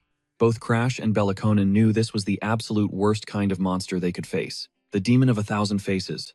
Belliconin yelled at everyone to get ready for a real brawl. He stepped forward, flexing his skill. He engulfed his sword in blazing fire. His signature move was called Ignis, and the team whispered that it was always insane to watch. That attack didn't just look cool. It could incinerate anything no matter what it was. In our boy's past life, the Ignis move had even burned his arm clean off, so he remembered it way too well. Back then, Belliconin had used it just to prove how much stronger he was, and Crash wondered if his stepbrother was still the same kind of psychopath. He watched, waiting to see if Belliconin would change his strategy, but then disaster struck. The demon ripped a soldier's entire face clean off with one bite. Then another guy started screaming that it was a face-eating curse. Even the high-ranking knights were getting absolutely bodied by this monster's 8 arms, and the trainees started to panic. One dude said their only hope was to run for their lives, but Belliconin wasn't about to back down. He shouted at the squad to hold their ground and hammer the demon, bombarding it with fire. The monster shrieked in agony, and he told everyone not to give up because he was creating an opening. The squad saw the demon engulfed in flames, and their hope was reignited. They realized that as long as they followed this badass, they actually had a fighting chance. Our hero Crash was right in the thick of it, just taking it all in. Man, things were about to get insane. So Belliconin was feeling pretty smug for a hot second, thinking Crash was probably still watching him from some distant rock. But he started to wonder why our protagonist was just staring blankly at the demon instead of cheering him on. The next thing he noticed was the demon itself, crying tears of blood and letting out some truly bone-chilling wails. It was like something was fundamentally wrong. He got a terrible gut feeling, realizing this was spiraling into a full-blown nightmare. So he leaped forward, feeling a strange pressure building in the air. He told himself he had to kill the monster right now before things got any worse. Screaming at his men to charge with him, he lunged only for his attack to do absolutely nothing to the monster. Now our guy was confused and a little freaked out. He told everyone to attack now before it could transform again. But all of a sudden, a dead silence fell over the battlefield. He looked back and saw all the knights were frozen, stiff with fear. He couldn't understand why they were so terrified of something like this. Then he got paranoid, wondering if he'd been hit with a curse. He hadn't even touched the monster. But maybe that weird sensation he was feeling was the curse kicking in. Of course, that's when the monster made its move. While Belliconin was lost in his thoughts, it snatched him up and went in for the kill. A bolt of lightning cracked the sky as the rain poured down. And just like that, his fire powers fizzled out. Now he was officially in panic mode, his heart hammering against his ribs. He told himself he was definitely going to die. He screamed and just bolted, scrambling through the swamp. He cursed, certain he was done for, but the demon was hot on his trail and wasn't letting him escape. As his panic peaked, he started hallucinating his sister, Charlotte's voice, taunting him for being a failure. With his entire squad dead at his feet, she laid into him. Still, all talk and no action, I see. And now for trying to ditch the fight just to save face, she declared he absolutely deserved to die right where he stood. That's when the behemoth closed the distance, winding up for a world-ending strike. Belliconin knew he couldn't take the hit head-on, so he threw up a desperate defense. But the creature's blow shattered his arm like porcelain, his vision swimming as he collapsed, staring into the chaotic, stormy sky. He blinked awake to the disgusting sensation of being dragged through thick mud by none other than Crash himself. Belliconin's mind was a total blur, demanding to know what the hell had just gone down, and why our hero was even there in the first place. Crash just said he was relieved the guy wasn't dead. Honestly, his stepbrother was just as stunned he'd even made it through that. Our MC laid it all out. He'd been watching from the shadows the whole time, and the moment he saw the swamp monster swallow Belliconin, he sprang into action. He slipped past the demon's line of sight, ripped him out of the muck, and got them both clear. But this trash heap immediately tried to act tough. I can walk on my own, he snarled, but Crash immediately shot that garbage down. He laid out the cold, hard facts. Belliconin was finished. His body couldn't even circulate aura anymore, and his arm was completely mangled. He had zero choice but to let our boy carry him. The humiliation gnawed at this jerk's pride. He gritted his teeth and clutched his sword. Still posturing, he heard terrifying shrieks in the distance, and asked if the demon was still lurking nearby. Crash just shrugged, saying it was anyone's guess. He explained that, despite walking for what felt like an eternity, they hadn't found the edge of this corrupted zone. It seemed the world corrosion was a pocket dimension, meaning unless they could somehow defeat that monster, they were trapped here forever. Belliconin's panic started to flare up again, but our hero told him to take a breath. He revealed he had a secret weapon, a killer technique his sister had taught him. Crash confessed this was the very reason he could even stand against a monster like Anax. His stepbrother, though skeptical, had to admit it, added up. Charlotte had always treated him decently, likely because they shared the same mother. He challenged Crash, asking if he seriously believed he could slay that demon. Our MC's response was simple: I can. It's better to fight, he declared, than to just die wandering in this darkness. I know you don't trust me, but if you trust in Charlotte's skill, then it's a gamble worth taking. His stepbrother had to concede the point. She was, after all, a genius. Crash moved behind Belliconin and began to prep his bizarre power, all while the scumbag grumbled about the plan. If this goes south, we're both dead, he warned, but Crash just shot back a confident grin and promised not to fail. The creature's screams grew louder, closer. Crash turned to Belliconin. Are you ready for Ignis? The guy gave a grim nod. Our MC rose to his feet, planted his stance, and began taking deep, deliberate breaths. A torrent of aura exploded around his body, and even Belliconin had to admit the display was absolutely insane. The aura was so incredibly pure and dense. He'd never seen power on this level before in his life. He recalled the theory Crash had explained, fusing Ignis into Charlotte's signature move, but no matter how many times he'd tried, he could never dream of producing this much raw energy. Yet here was our hero doing it like it was nothing. Then Crash gave the order, hit me with Ignis, now. His stepbrother ignited his blade, pouring his own flames into our boy's swirling energy. In an instant, Crash's sword erupted into a raging inferno. It blazed with a ferocity that dwarfed anything Belliconin had ever produced. A sick wave of pure jealousy washed over the bastard. If his little brother actually defeated this demon, it would prove once and for all that he was the weaker of the two, a truth too bitter to swallow. And then Crash unleashed the attack. A single flawless upward slash that bisected the monster from top to bottom. The demon's two halves were instantly incinerated into dust, and the oppressive darkness of the dimension began to flood with light. He looked at Belliconin and said it was all over. But the scumbag, still seething, demanded to know how Crash had pulled it off so effortlessly. Gripping his sword, he completely snapped and lunged at our protagonist, screaming for him to die. But the ultimate surprise was on him. His Ignis wouldn't activate. He stared in shock, wondering why his flames wouldn't come. Crash explained that he was grateful Belliconin was, as always, so painfully predictable. You see, the lock on Ignis required 3 conditions. First, you had to grant a portion of it to an opponent. Second, you had to acknowledge that the other person could wield it better. And the final, most crucial step, a complete collapse of your own pride. The moment our MC unleashed that final epic attack, the ownership of Ignis had officially been transferred. Crash wasted absolutely no time. He slammed Belliconin with a fiery strike, and the man shrieked in agony as he was engulfed in his own former flames. He then sliced off a piece of his brother's burning flesh and fused it onto the surface of his own blade. He told Bellakainen it would have been great if they could have just been brothers, but no matter how hard he tried, it was never going to happen. He put the blame squarely on his brother's disgusting deep-seated hatred. Still, Crash confessed that a small part of him always held out hope that his brother might one day accept him, but that day never came. Then, in the most savage move possible, our hero began force-feeding Bellakainen his own smoldering flesh, asking if it hurt, and saying he endured this very same agony when the bastard had burned him in the past. As Bellakainen thrashed and screamed, Crash just watched impassively until his brother finally went limp. He stood there over the body, looked up at the clearing sky, and remarked that the weather was actually really nice. What a legend.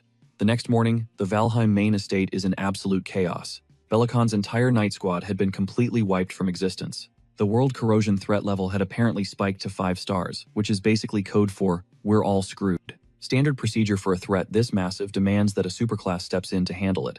No ordinary person could even survive. Rumors started to fly that if Belakan hadn't made that final sacrifice play, not even our boy would have made it out of there alive. It's a wild thought the guy finally did something selfless.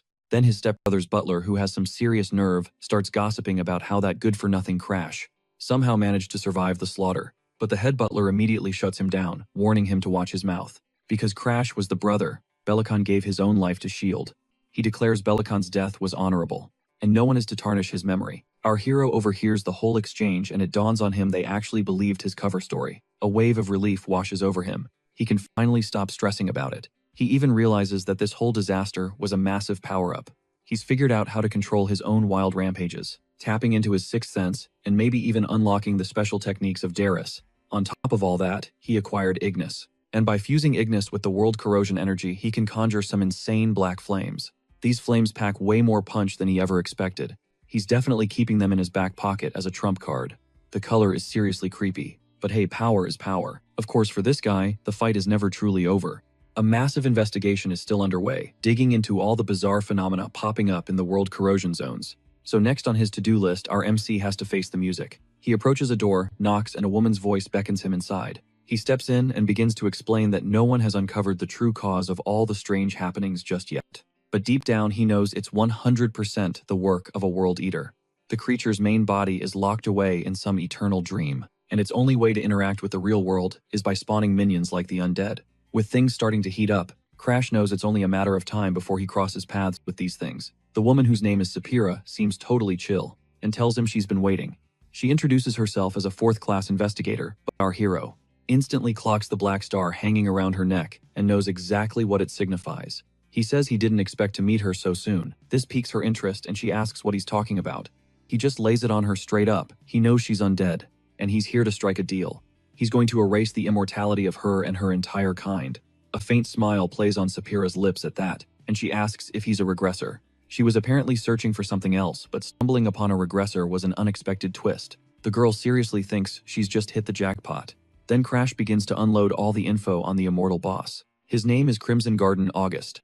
In the previous timeline, back when Arthur was calling the shots, they attempted to seal August's immortality, but the plan completely failed. Our hero explains that with his new plan, the immortal will be so focused on regenerating his shattered body that he won't have the mental capacity to command his underlings anymore. Mary pipes up, adding that the only reason the immortal has so many minions is because his main body is cursed, rendering him completely immobile. She actually feels a pang of pity for him, but Seagrim isn't buying that sob story. She fires back that there's nothing pitiful about an immortal who only exists to cause chaos, telling Mary to drop the innocent act. Mary insists she's not. Arthur cuts in, declaring that this solves their immortal problem, and orders everyone to drop the argument. It's too bad Crash can't just steal the immortality for himself, though. Our hero admits that it's true. Even with his rebirth, that move is off the table. The skill only works if he's more powerful than the immortal, which is basically an impossible feat. Suddenly, August himself speaks, his voice echoing as he asks if Crash is a regressor. Our boy wants to know what tipped him off. August states that only someone who can bend time, a regressor, would dare to make such a ludicrous offer to him. Crimson Garden August. He claims Crash is also a prisoner of time, and that it's a complete lie, that he could ever destroy a being like him who has transcended time itself. But our MC shoots back that it's not a lie at all, and that his skill can even snatch August's immortality as a dark energy begins to coil around the undead being's body. August is visibly shocked. He confesses that he's been intentionally raising the world corruption level, all for the sake of meeting someone like Crash, who might actually be able to kill him. He demands to know the conditions. Crash tells him he has to become stronger, otherwise the skill won't activate. August asks if that means Crash wants to be his disciple. He declared that to finally be free of his immortality, he'd gladly sell his own soul. With the deal struck, the legendary August of the Crimson Garden announced he would personally train our hero. Crash was completely floored. The sheer force of August's aura, even without his physical body present, was on a whole other level of insane. The man was an absolute monster, possibly even rivaling Arthur, and he commanded underlings who were even more terrifying. Teaming up with August meant he could power level like crazy, which was exactly what he needed, even if it meant borrowing strength. From a being as ridiculously dangerous as a world eater, Crash was dead set on crushing the corruption and preventing everyone from being wiped off the map. But then August dropped another bombshell. Any given skill can only exist in one person at a time in the entire world. This meant the regression skill had already snapped back to Arthur, its original owner. Crash had no more do-overs. This was it. One shot. If the world went down this time, he was going down with it for good. No second chances. His hands started to tremble. For the first time, he called August by his nickname Crim. August just gave him a deadpan stare and said, "Call me master," before smacking him right across the head. This guy was not playing games. Our MC muttered that he was just happy to go home. But his new mentor, being the ultimate troll, shot back that this was his home now. Crash could only say it had been so long. He couldn't even recall his parents' faces. Right on cue, a Valkyrie, his mother's personal knight, descended from the heavens. She came with a summons for Crash to meet his mother, the same mother who had never once let him see her face.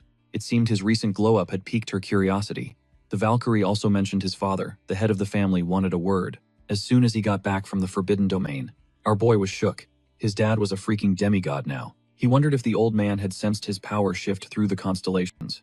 The knight insisted that Lady Arya commanded him to remain at the estate until then. But Crash was having none of it. He shot back that Bianca was waiting for him, and he had way too much on his plate to just sit around. He challenged her, asking if it was a direct command from his father. If not, he was bouncing. He declared he'd be back when his dad actually summoned him, and with that he jumped into the carriage. For a fleeting moment, he wondered if he was finally free. He had zero intention of coming back, but of course August wasn't finished. He morphed into a bird and started squawking for Crash to open the door. Our hero just groaned that the bird's color scheme was way too extra. August bragged he could switch colors on a whim, immediately turning himself as black as a crow. Or as black as your twisted little heart, he added, which was a super weird flex. Crash was already getting fed up. He snapped, asking why the bird didn't just show up in his real body. August reminded him that his body was literally paralyzed and called Crash a dense regressor for the millionth time. Naturally, our MC wasn't about to spill the tea. That Arthur was the real regressor, and he was just using a hand-me-down skill. He figured why bother explaining. Some secrets were better left buried. Finally, our guy makes it home, and the first thing he does is make a dumb joke. "There's a white chicken here I gotta be gentle with," he said. Yeah, my guy just called his fiancée Bianca a chicken. I mean, what the hell? Anyway, she welcomed him with her usual stoicism, and he just smugly said, "I told you so." Nobody knew what he was talking about, but Ariad came sprinting over, thrilled to see him. Crash asked if anything major had happened while he was away. His butler said everything was quiet except for a letter from a character named Darling. It concerned the medicine for the discoloration disease, and apparently the alchemist was planning to deliver it in person. Shaking his head at Darling's crazy antics, he told Ariad to treat the fancy alchemist with the utmost respect when he arrived, since a sponsor like him was a rare find. The butler acknowledged the order, but added that Bianca had been worried sick the entire time Crash was gone. That actually made our hero pause. Ariad explained that the moment she heard he was caught up in the corruption incident, she ordered the carriage prepared without a second's hesitation. And that's when it clicked. He hadn't checked Bianca's locked curse recently. He pulled it up, and damn, it was unlocked. He'd actually managed to become her friend. For real. The revelation left him utterly speechless. She just stood there, her face a perfect mask, but her eyes held a faint telltale glow. Something had definitely shifted between them. Crash just stared, completely stunned. Bro looked like he had just seen a ghost. The scene cuts, and now our guy is standing with Bianca before the massive gates of the Green Pine Manor. Perched casually on his shoulder is a small black bird. That's Crim, the immortal world eater, in case you forgot. His fiancée, clutching her book, gives him a puzzled look. "Is there something wrong with my face?" she asks. Our MC gets all flustered, stammering, "No, not at all. He just wanted to introduce her to a new friend." He holds out his arm, and Crim swoops over, landing delicately on Bianca's. She looks down at the bird, her expression as calm and unreadable as ever. And she repeated the name Crim. She even said it sounded as smooth as cream. Kinda sweet, right? Crash watched her cradle the bird, and it dawned on him.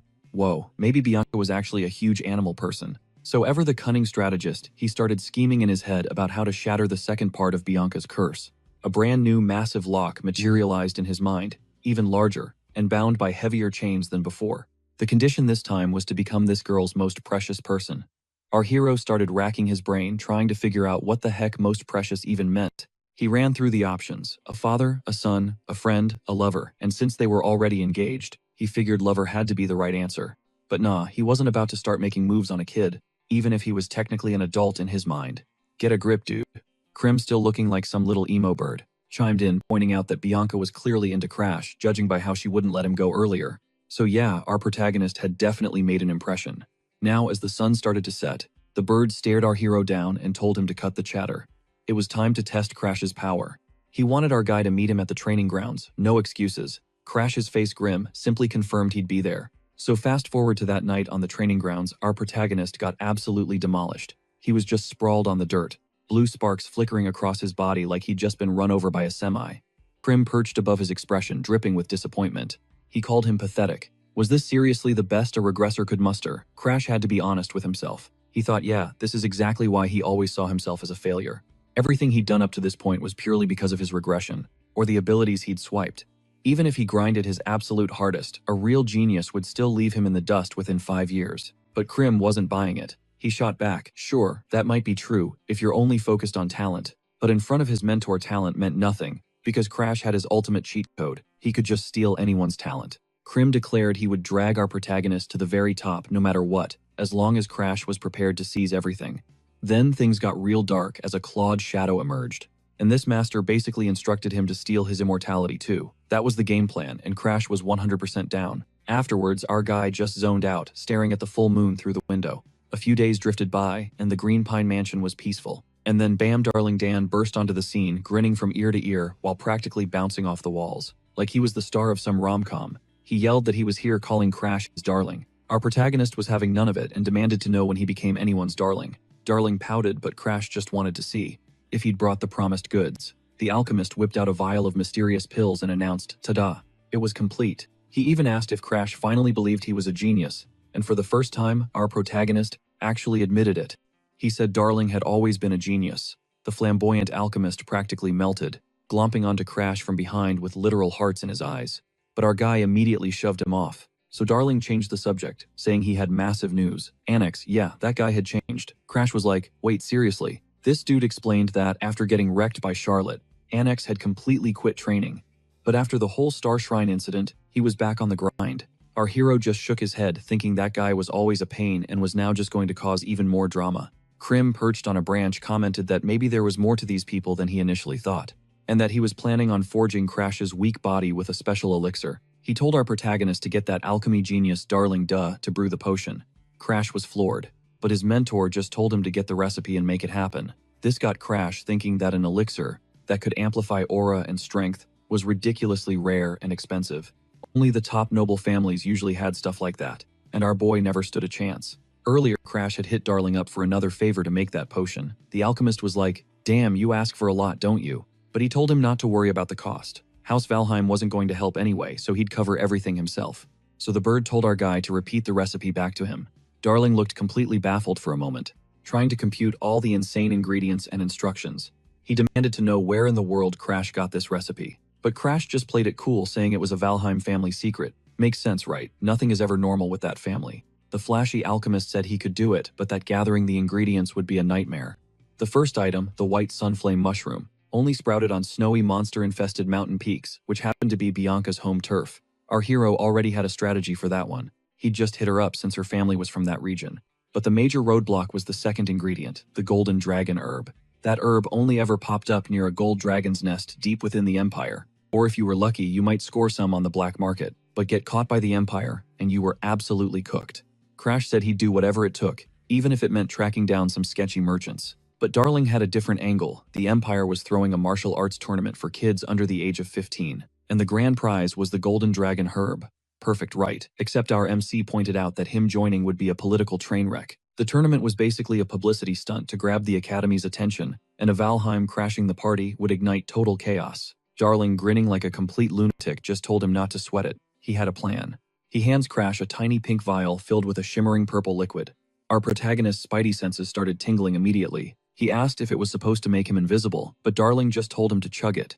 The second Crash downed that thing, His body erupted in a blast of dark, glowing energy, and bam, he was suddenly a girl with long hair and a smaller frame. He looked completely different, and was just frozen in shock like what the actual heck just happened. Darling looked absolutely thrilled. He said that as long as nobody recognized our boy, waltzing into the tournament would be no problem. He even joked about Crash starting a harem. Bro, what is this guy's deal? Crash was fuming. Our poor protagonist shot him a death glare, revealing his freaky-looking hand. Energy crackled all over, and Darling nearly jumped out of his skin. He started apologizing like his life depended on it. Can you blame him? Our MC doesn't mess around with alchemy side effects. After that hilarious gender swap fiasco, Crash dove right back into his training. He was in the practice room, a blue aura flickering like raw lightning all around him. He was not playing games today. Crim, also known as Crimson Garden August, the creepy crow dude, was there too. He floated midair, radiating his own insane red aura. When the crow lunged, he was a lightning-fast blur of red energy rocketing straight at Crash. Our boy was blocking left and right just trying to keep up, but his mentor's assault was relentless, and the fight was getting seriously intense. When Crash tried to block with his sword, blue and red lights exploded on impact, but ultimately our MC was sent flying to the ground. He collapsed like a sack of bricks and just lay there panting while Crim loomed over him and said, "That was enough." The master began to break down the move he had just taught Crash, the opaque blade. He explained that it was a sword skill that allowed you to instantly read an enemy's attacks with zero hesitation. The dude called it some high-level stuff. Crim continued saying that if Crash fused that skill with his own instincts and his sixth sense, our protagonist would be able to pretty much see the future, practically predicting what was about to happen. Totally wild, right? And once the body enhancement potion kicked in, his mentor said, our boy's speed would finally catch up with his brain. Then he'd be unstoppable. Crash just stared at Crim like for real. Even though he was wiped out, you could tell he was buying it. His master said they needed to get moving soon, and he was on board. He pushed himself to his feet, still a bit dazed. In fact, he was hyped for whatever came next. Crim asked if they should make a move, and Crash replied, let's do it. Cut to our protagonist cloaked and hooded, slipping out of the mansion like a secret agent. He was leaving, clutching a mysterious blue potion. It had a weird head-shaped cap that the freaky alchemist gave him. But first, a quick rewind. Crash was holding this tiny flask. He was grilling Darling, asking if it would truly hide him. The alchemist, over the top as always, declared that it absolutely would. Not even magic could penetrate its disguise. He told him to use it and sneak into the tournament, pretending to be some random kid. Crash shot back that the alchemist should have just given him this potion from the start, instead of pulling the gender-bending stunt. Darling got all flustered, claiming it was just a little prank. Crash demanded to know how long the concealment effect lasted. He answered that it would hold for about a day.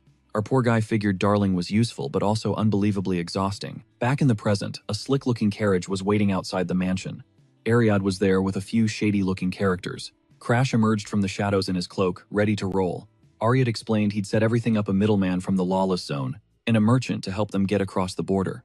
Ariad even sourced a caged monster, something called an erosion, to throw the guards off their trail. Pure black market goods. Our protagonist told his butler he was crushing it, and that he was trusting him to hold down the fort. At the Green Pine Hall, while he was away, Ariad looked dead serious, promising he wouldn't let a single person inside, not even the head of the family. The dude had a blue aura crackling around him. You could tell he meant every word. Then we flash back. Crash had once saved Ariad's daughter's life with some super rare medicine. His butler was sobbing uncontrollably, bowing to our boy, and saying he no longer had any regrets. Crash simply told him to keep living, and to continue serving him, until he was told otherwise. Compared to saving a life, serving him was nothing. Ariad cried even harder, swearing to survive for Crash's sake. Our protagonist just smirked, visibly pleased. He felt he could finally let go of that old betrayal and forgive the guy. Outside, as Crash geared up to leave, Bianca rolled up in a hoodie, a basket in hand. She'd packed him some sandwiches for the trip. She told him to take it easy for once, but he insisted there was no time to rest. He promised he'd be back the second he got his hands on the white sunflame mushroom. She handed over the basket, telling him she'd be waiting for him at the Blue Pine Hall. Crash gave his word he'd return in no time. Our boy thanked her for the food, saying he'd save it for later. Bianca just wished him a safe journey, and Crash told her to stay safe too. Then he leaped into the carriage, absolutely hyped to be heading for the Empire. After some travel, they took a breather. Our protagonist gets to training, reflecting on all the wild abilities he's swiped so far. Fire, corruption, all that dark power. He ran a check on how he was handling the erosion's influence, and thanks to his sixth sense, everything was locked down and under control. The last few days had been suspiciously quiet, but he thought it was a low-key bummer he couldn't play around with more wild energy on the way. The merchant was sharp. She deliberately picked routes that skirted around the erosion zones. While Crash was lost in thought, Crim sensed something was off with the carriage. Out of nowhere, bandits swarmed the merchant in the middle of the woods. She was paralyzed with fear as they grabbed her hands and started spitting threats. She wondered if this was the end, but our guy wasn't about to let that happen. A violent blast of purple energy detonated from the carriage. The bandits were shredded by a force they never even saw coming, like something straight out of a horror flick. A few of the goons tried to rush, Crash screaming to take him down, but our protagonist just stood there, purple flames swirling in his hands. The bandit leader tried to act tough, sneering that Crash couldn't rely on weapons now. Our hero just deadpanned. "What this thing?" And he glanced at his hand where a blade of pure dark energy was materializing. The boss was stunned, but Crash just casually annihilated all of them. His eyes glowed with a cold, merciless light. The bandit leader started freaking out, screaming that Crash was no ordinary kid. He swung his massive axe, but our boy effortlessly blocked it with his phantom sword. The two clashed, trading blows, but Crash dodged and parried every single move, making it look like child's play. The bandit leader realized his attacks were being read like an open book, and the panic started to set in. Our protagonist smirked, thinking he could handle this, without even using his sixth sense, but then decided, nah, let's go all out. The bandit lunged forward, yelling he was going to crush Crash's head. He thought he had the upper hand, and unleashed a brand new move, a phantom battle axe. For a split second, our MC was genuinely surprised. He recognized the secret technique the bandit used. He had to be a disciple of the butcher dog or something. The bandit was absolutely terrified, but it was way too late. Crash was now wreathed in flames and raw power, looking like he was about to burn this thug alive. Our hero might look like a kid, but nobody's messing with him now, are they? He then demanded to know if they were the butcher dog's underlings. So the butcher dog Belkan is an assassin who became a servant to the world corruptor, right alongside the white demon Bianca. Crash remembered that the butcher dog, a total psychopath, was supposed to infiltrate Starlone and wreck the whole place in the future, only to be taken down by Charlotte Valheim. He then thought about how she became legendary throughout the Empire after defeating the butcher dog, but then he realized something felt off. He wondered why these bandit underlings were already stirring up trouble in the lawless zone when that was supposed to happen way later. Our boy got a weird feeling in his gut. Thinking this was all happening way too soon, he told himself to hurry up, grab the golden dragon grass, and get the heck out before things got any worse. Then it was over in a flash. The bandit boss was finished. Still smoldering on the ground, Crash stood there, looking like an absolute menace as the merchant hid behind her cart, shaking like a leaf. Next up, our guy rolled into the city of Ceylon, the imperial capital. This place was buzzing with energy, packed with people and towering buildings everywhere. A massive wooden sign advertised a martial arts tournament, and the crowd was insane. Meanwhile, on a lavish balcony, the fourth imperial princess, Cecily Ephania, a white-haired genius who looked like she started trouble for fun, couldn't believe how many weird and interesting faces she saw. She was low-key thrilled by the potential chaos. She then told one of her maids that she was going to scoop up all these diamonds in the rough for Lahorn Academy, which was a total flex. Her bodyguard, a large no-nonsense woman, said she was being way too reckless and that if the Emperor saw this, he'd flip out. Sissy did not want to hear about her dad and started acting like she was hearing him, getting mad at her, which made her completely lose it and clamp her hands over her ears. Then we get a flashback. A younger Sissy, maybe around 7 years old, was a total brainiac solving math problems no one else could even read. A couple of old guys saw her and whispered about telling the Emperor and maybe making her an imperial candidate. Cecily, however, was horrified. She thought if a frail girl like her, getting tangled in the drama for the throne was a death sentence, so she decided to make everyone completely lose faith in her. She went full-on chaotic, playing the part of a wild, brainless party girl, so they'd stop seeing her as a threat. And the plan totally worked. No one wanted her as the next empress anymore. From then on, she put her brilliant mind to work, mastering the role of an untamable, out-of-control daughter. Anyway, back to the present. Her guard Sarah watched as the fourth princess unleashed her inner wild child on the unsuspecting crowd. Sarah thought to herself that she knew it was all an act, but the princess had been taking it way too far lately. That's when she spotted a shady-looking dude in the crowd. With a crow perched on his shoulder, the princess told Sarah to check him out, saying he was giving off major villain vibes. Maybe even someone from Valheim, the Empire's sworn enemy. Sarah thought the guy looked weird for sure, but she doubted anyone from Valheim would just show up here. Cecily just shot back, telling her not to question her instincts. Then all of a sudden, the princess decided she was crashing the party. She yelled out that she was going to investigate him herself. Her guard completely freaked and screamed her name, but Cecily just flashed a grin. And then she yeeted herself off the balcony, landing dead center in the middle of the stunned crowd below. Everyone was in shock. Cecily stomped her foot on the ground, declaring that she was about to expose someone's true identity. Blue sparks started swirling around her as she used her telekinesis to lift both Crash and the crow straight into the air. Our boy was caught completely off guard, but he managed to land smoothly on his feet. Then, with an unbothered tone, he called Cecily a wild child and told her to watch where she was going before just brushing past her with a sly little smirk. The princess watched Crash walk away with a fake smile plastered on her face, but inside she was spiraling, thinking that the way Crash talked and acted meant he knew who she really was. Meanwhile, our protagonist just thought it was a stroke of bad luck running into the princess.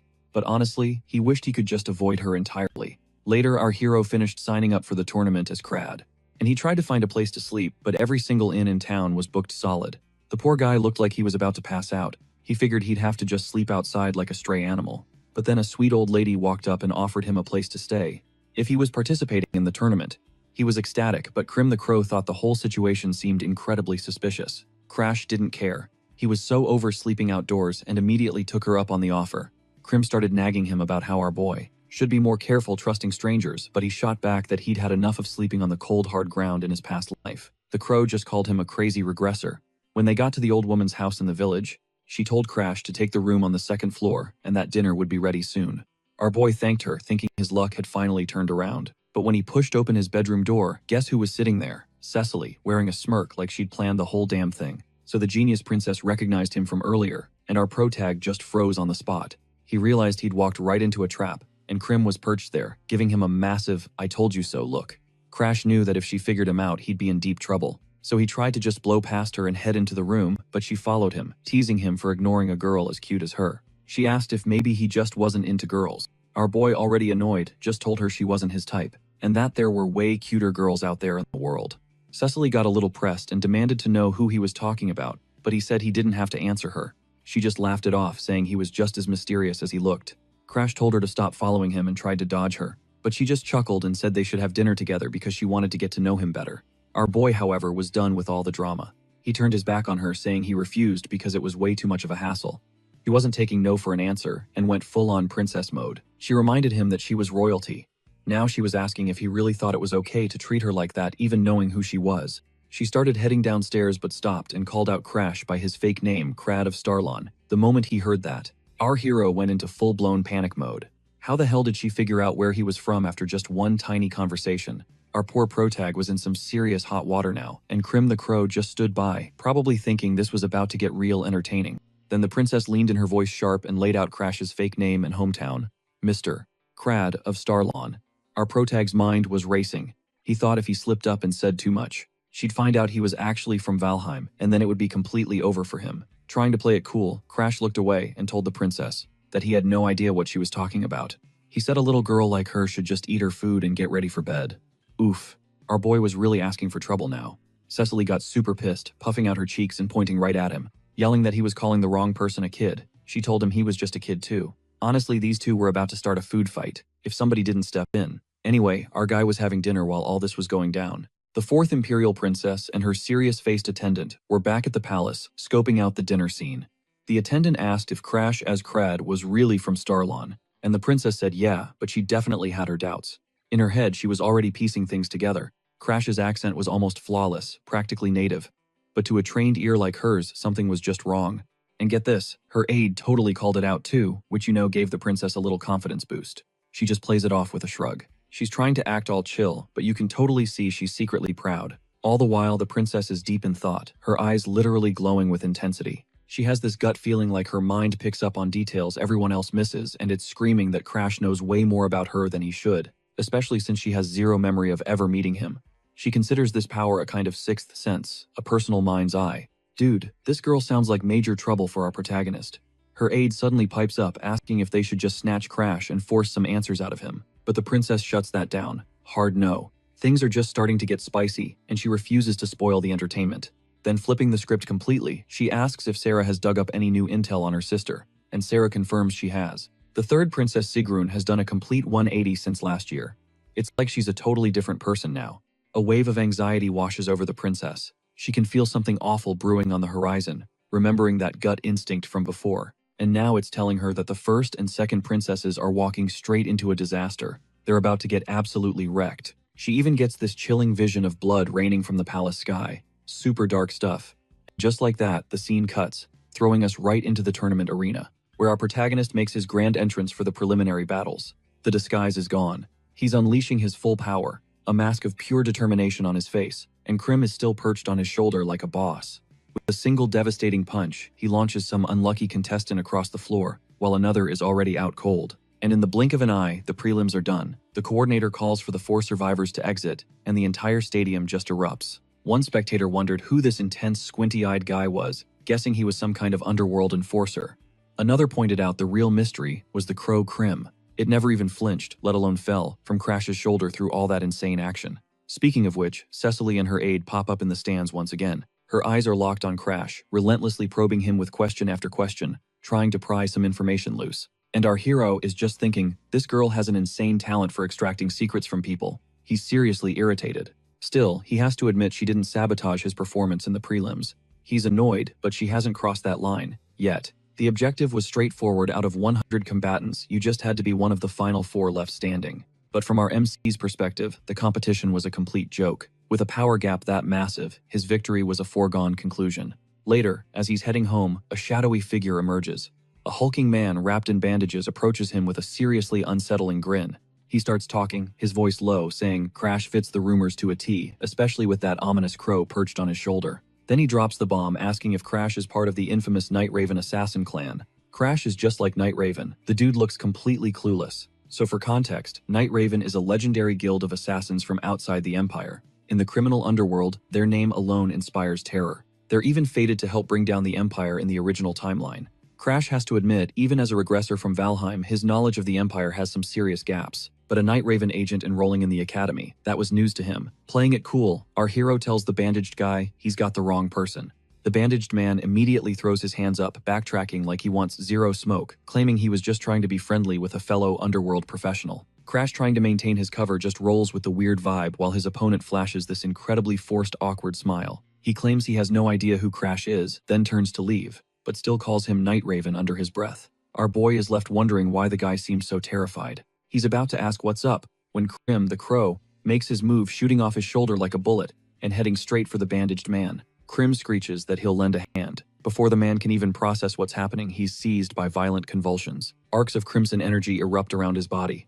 The dude looks like he's being electrocuted from the inside out, and through it all, Crash just stands there watching. Totally unfazed, he casually asks Krim what he just did. The crow says it was just a simple mind control spell. A slow smile spreads across our MC's face as he says, "You're actually pretty useful." But Krim warns him this is a one-time only service. Staring down at the man, now just a vacant, drooling husk, Crash kneels to begin his interrogation. He demands to know what happened to Night Raven. The man, speaking in a dead robotic monotone, reveals that the clan was recently decimated. Crash is floored. That can't be right. He was certain a member of Night Raven was competing in this very tournament. The puppet man clarifies that the few survivors are only here because their new master is forcing them to participate, and that this new master is the one who led them to ruin. When our hero presses for a name, the man finally spills the secret. The second prince of the Ephania Empire. The name hits our MC like a freight train. The second prince, Sigrun and Cecily's brother. The one known for his gluttonous appetite. A worried expression crosses Crash's face as he glances at Krim, who immediately asks him what's wrong. But our protagonist is lost in his own head, processing a bombshell revelation. Night Raven was secretly a tool of the Imperial family all along. They were a shadow organization used to keep the nobility in check. The Imperial family had been pulling their strings from the very beginning. So why call the prince a new master? That doesn't add up. This whole connection was a top-tier state secret, something that was never supposed to see the light of day.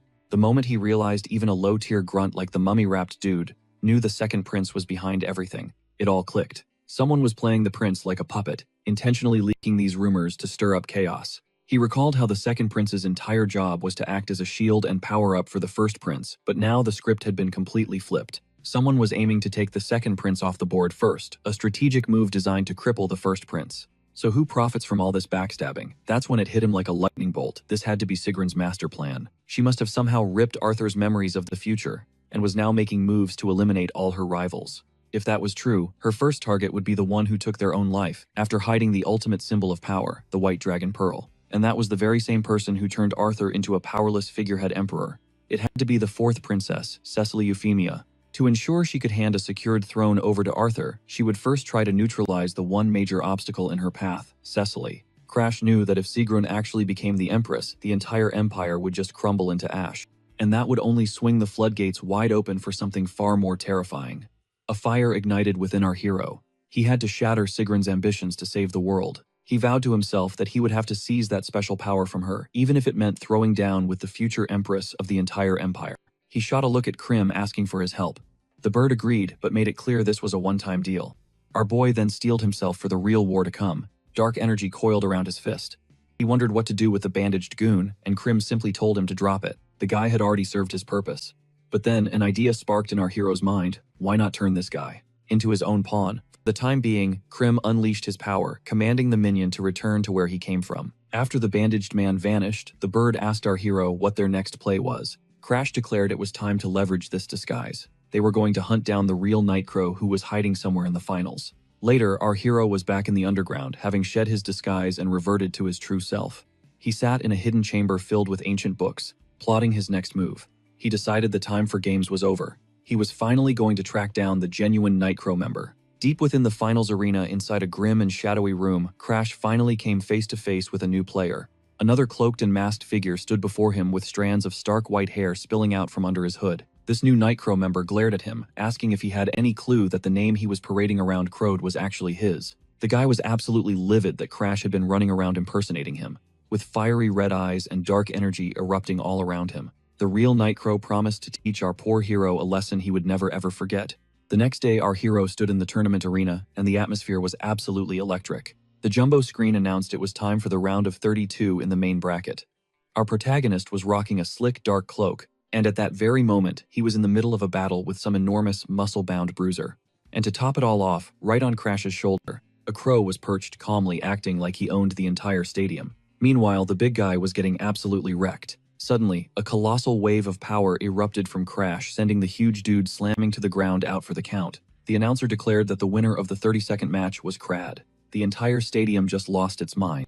Everyone was chanting Nightcrow, Nightcrow, completely obsessed with this mysterious new powerhouse. Our hero just smirked, looking cool and collected as his raven partner Krim chilled out on his shoulder. Then, someone in the crowd started shouting that they were bored to death until Crash came along and finally made things interesting. Our guy thought to himself that everyone genuinely believed he was the real Nightcrow, but he was just biding his time. He needed the actual Nightcrow to finally show his face, and he was using this roaring crowd of fans as bait. He scanned the crowd, and his eyes locked onto a girl in the stands. It was Cecily. He was honestly shocked she came to watch the match, especially after he explicitly warned her to stay away. The crowd's Nightcrow chant grew louder, a thunderous roar from thousands of superfans. A caption appears, "The night, the prelims ended." Later on, back in his room, Crash is just trying to decompress, when Cecily, now dressed in a simple nightgown, appears looking cheerful and mischievous. She calls out his name, and tells him she heard he absolutely crushed it in the preliminaries. Then her expression turns dead serious as she says she always knew he was no ordinary guy. He gives her a look that just screams,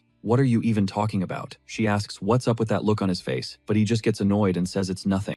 Cecily then leans in closer, getting all up in his personal space. She says that he must have lived a strange life, that something major must have happened to him. Our boy clearly isn't about to spill his guts, and just tells her to watch her back. He shuts her down, saying the main tournament starts tomorrow, and he's going to bed. She just watches him go, looking thoughtful, and maybe even a little worried.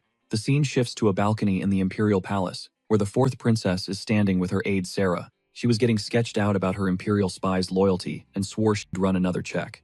Meanwhile, our boy was piecing things together. He figured Cecily must have sniffed out a different plot and caught on to Seagram's, which would explain why she was still hanging around town after he warned her. Back in her room, the fourth princess was just grinning, thinking Nightcrow was a dope name. Crash was already making his exit, telling his crow companion it was time to bounce. A thought nagged at him. Did Cecily already know his whole Nightcrow persona was a front? Later that night, our boy is stalking through a creepy dark alley when a voice calls out his name. Standing before him was a white-haired hooded figure, a legit member of Night Raven with glowing red eyes and a crow perched on his shoulder. This dude sneered at Crash, asking if he was having fun playing pretend as Nightcrow. Our boy felt a chill crawl up his spine. An image of this bandaged man flashed in his mind. He knew exactly who this was, and he couldn't believe this enemy showed up so damn early in the game. But he played it cool, cracking a smirk and saying he didn't expect they'd run into each other so soon. In a flash, the Night Raven agent lunged at him, brandishing two razor-sharp daggers. The guy was a blur of motion, but our hero expertly dodged and parried every single strike. The blades sliced through the darkness, leaving trails of light. He noted the enemy's dual-wielding style, trying to read his attack patterns, thinking he just needed one opening to trap him. Suddenly, the Night Raven member's arms erupted in a crimson aura as he charged Crash like a feral beast, roaring that this was the end of the line for him. The blade-connected blood sprayed through the air, but get this. Our boy's eyes flared with a black and purple energy, and despite the blood, he was completely untouched. Not a single scratch. The assassin was shook. Crash just told him it was pointless. Dark arts fueled by the world's erosion had zero effect on him. In his head, he even remembered the enemy's real name, Evo Lask. And right now, Evo Lask was starting to panic. With blood on his lips and pure fear in his eyes, he stammered, wondering how Crash could possibly know his true identity. Crash just stood there, his face unreadable, and told him Segrin was holding his heart hostage. He demanded to know Segrin's location, claiming he had business to discuss. But the assassin was completely lost, just stuttering with a look of utter confusion. Our boy summoned a sphere of dark energy, making it crystal clear he was here to make a deal. He offered to use his power to retrieve the assassin's heart, but in exchange, he wanted every last detail about Segrin's plan. And here's the plot twist: everyone thought she was the legendary Nightcrow, the world's one and only necromancer. They called her Eva Lask Benapochi, a world eroder whose heart had been stolen, keeping her captive for 1,000 years. 1,000 years, that's just insane. And with that realization, she just screamed in pure terror. Our hero couldn't help but think her fate was even worse than his own. The scene flashes back to the past. This dude Arthur had brought Eva Lask into the squad, thinking she could be an asset, but the other heroes couldn't care less. They totally ignored her. As a kid, Crash always hated how she'd just hide out in her tent, acting all high and mighty. He'd only ever heard she was a necromancer, not that she was the legendary Nightcrow. Looking back now, it all clicked into place. If the assassins were just reanimated corpses, of course no one could ever get intel from them. A necromancer is the perfect counter. Crows swarming over bodies, a whole family of master assassins, it all pointed directly to her. Still, our boy never knew her true identity before Nightcrow vanished while he was away at the academy. He guessed that must have been when Arthur finally captured her. Crim the Crow chirped, teasing Crash for being uncharacteristically nice today. He warned Crash that Eva Lask would totally play him for a fool if he let her. The girl bound in chains and weeping flinched as our hero stepped closer. She was a total wreck, screaming and asking what he was doing, saying he promised to find her heart. Yeah, our boy was cutting right to the chase. He ordered her to lift her head and witness what he could do. He raised his hand, purple energy swirling around his palm, and declared he was going after her stolen heart with his ability Black Hood. But damn, there were so many locks and chains shackled to her heart. He knew recovering it under all those conditions would be a nightmare. He told Eva Lask that if she gave him her permission, he could snatch her heart back right here, right now. Desperate, she immediately agreed, but Crash told her she had to mean it. Not just with words. She got frustrated, yelling that she was being serious. Our hero just smirked and told her to picture her one true desire. He painted a picture for her if she gets her heart back. She could live the good life, eating whatever she wants, playing games all day. But if she doesn't, she'll be nothing more than a puppet, forced to slave away for the imperial family forever. That image terrified her. She started screaming that she didn't want to work anymore. A raw red energy began to vortex around her. In his mind, he realized this was the true, untamed power of a necromancer. This poor girl had already been worked to the bone for 1,000 years. She was so over it. She pleaded with Crash, begging him to save her. Crash laid it out for her. If she truly never wanted to work again, she had to entrust her heart to him. Eva Lask's desperation ignited into a ferocious resolve. She shrieked that she didn't want that old heart anymore. She wanted more, and she was ready to give it all to Crash, just to get him to set her free. But Crash told her the time wasn't right. Eva Lask shot back, why not insisting she was dead serious this time? His hand blazed with intense light spectral chains swirling around it. He commanded her to offer up her heart, fueled by the truest desire from the depths of her soul. He then reached out gently, resting a hand on her head. The poor girl stared up at him, a mix of terror and hope in her eyes, and began to plead. Through sobs and shivers, she confessed she just wanted a life of fun to play all day and never work again. Finally, she screamed at him to just take her heart. Crash smirked, proud that she finally voiced her real wish. A storm of purple energy erupted all around them. As he told her she did well, he declared that she was now at last free. Damn, our MC is a total boss, cutting deals, saving shattered souls, and not letting a single person mess with him. Eva Lask was finally getting her chance to truly live. She gazed upward, completely floored as the chains began to crack and dissolve into nothing. She tried to say something. She demanded he hurry up and give her heart back. But our boy told her to keep her promise first. A deal's a deal. He said he'd return her heart when it was all over. Then another flashback slammed into Eva Lask. Looking like a complete wreck with her glasses askew, she was bawling on the floor while a younger, annoyed-looking Crash stared down at her. She kept whining about not wanting to work, and our guy snapped at her to just stop crying already. He wanted answers, so he grilled her on what Sigrun was scheming. The scene cuts to the Imperial Palace grounds. Sarah Federa, the fourth princess's master swordsman, stood there, her sword humming with blue energy. Eva Lask's voiceover explained that she had been ordered to take out Sarah, and then to use her corpse to assassinate Sisley, and she's about to go through with it.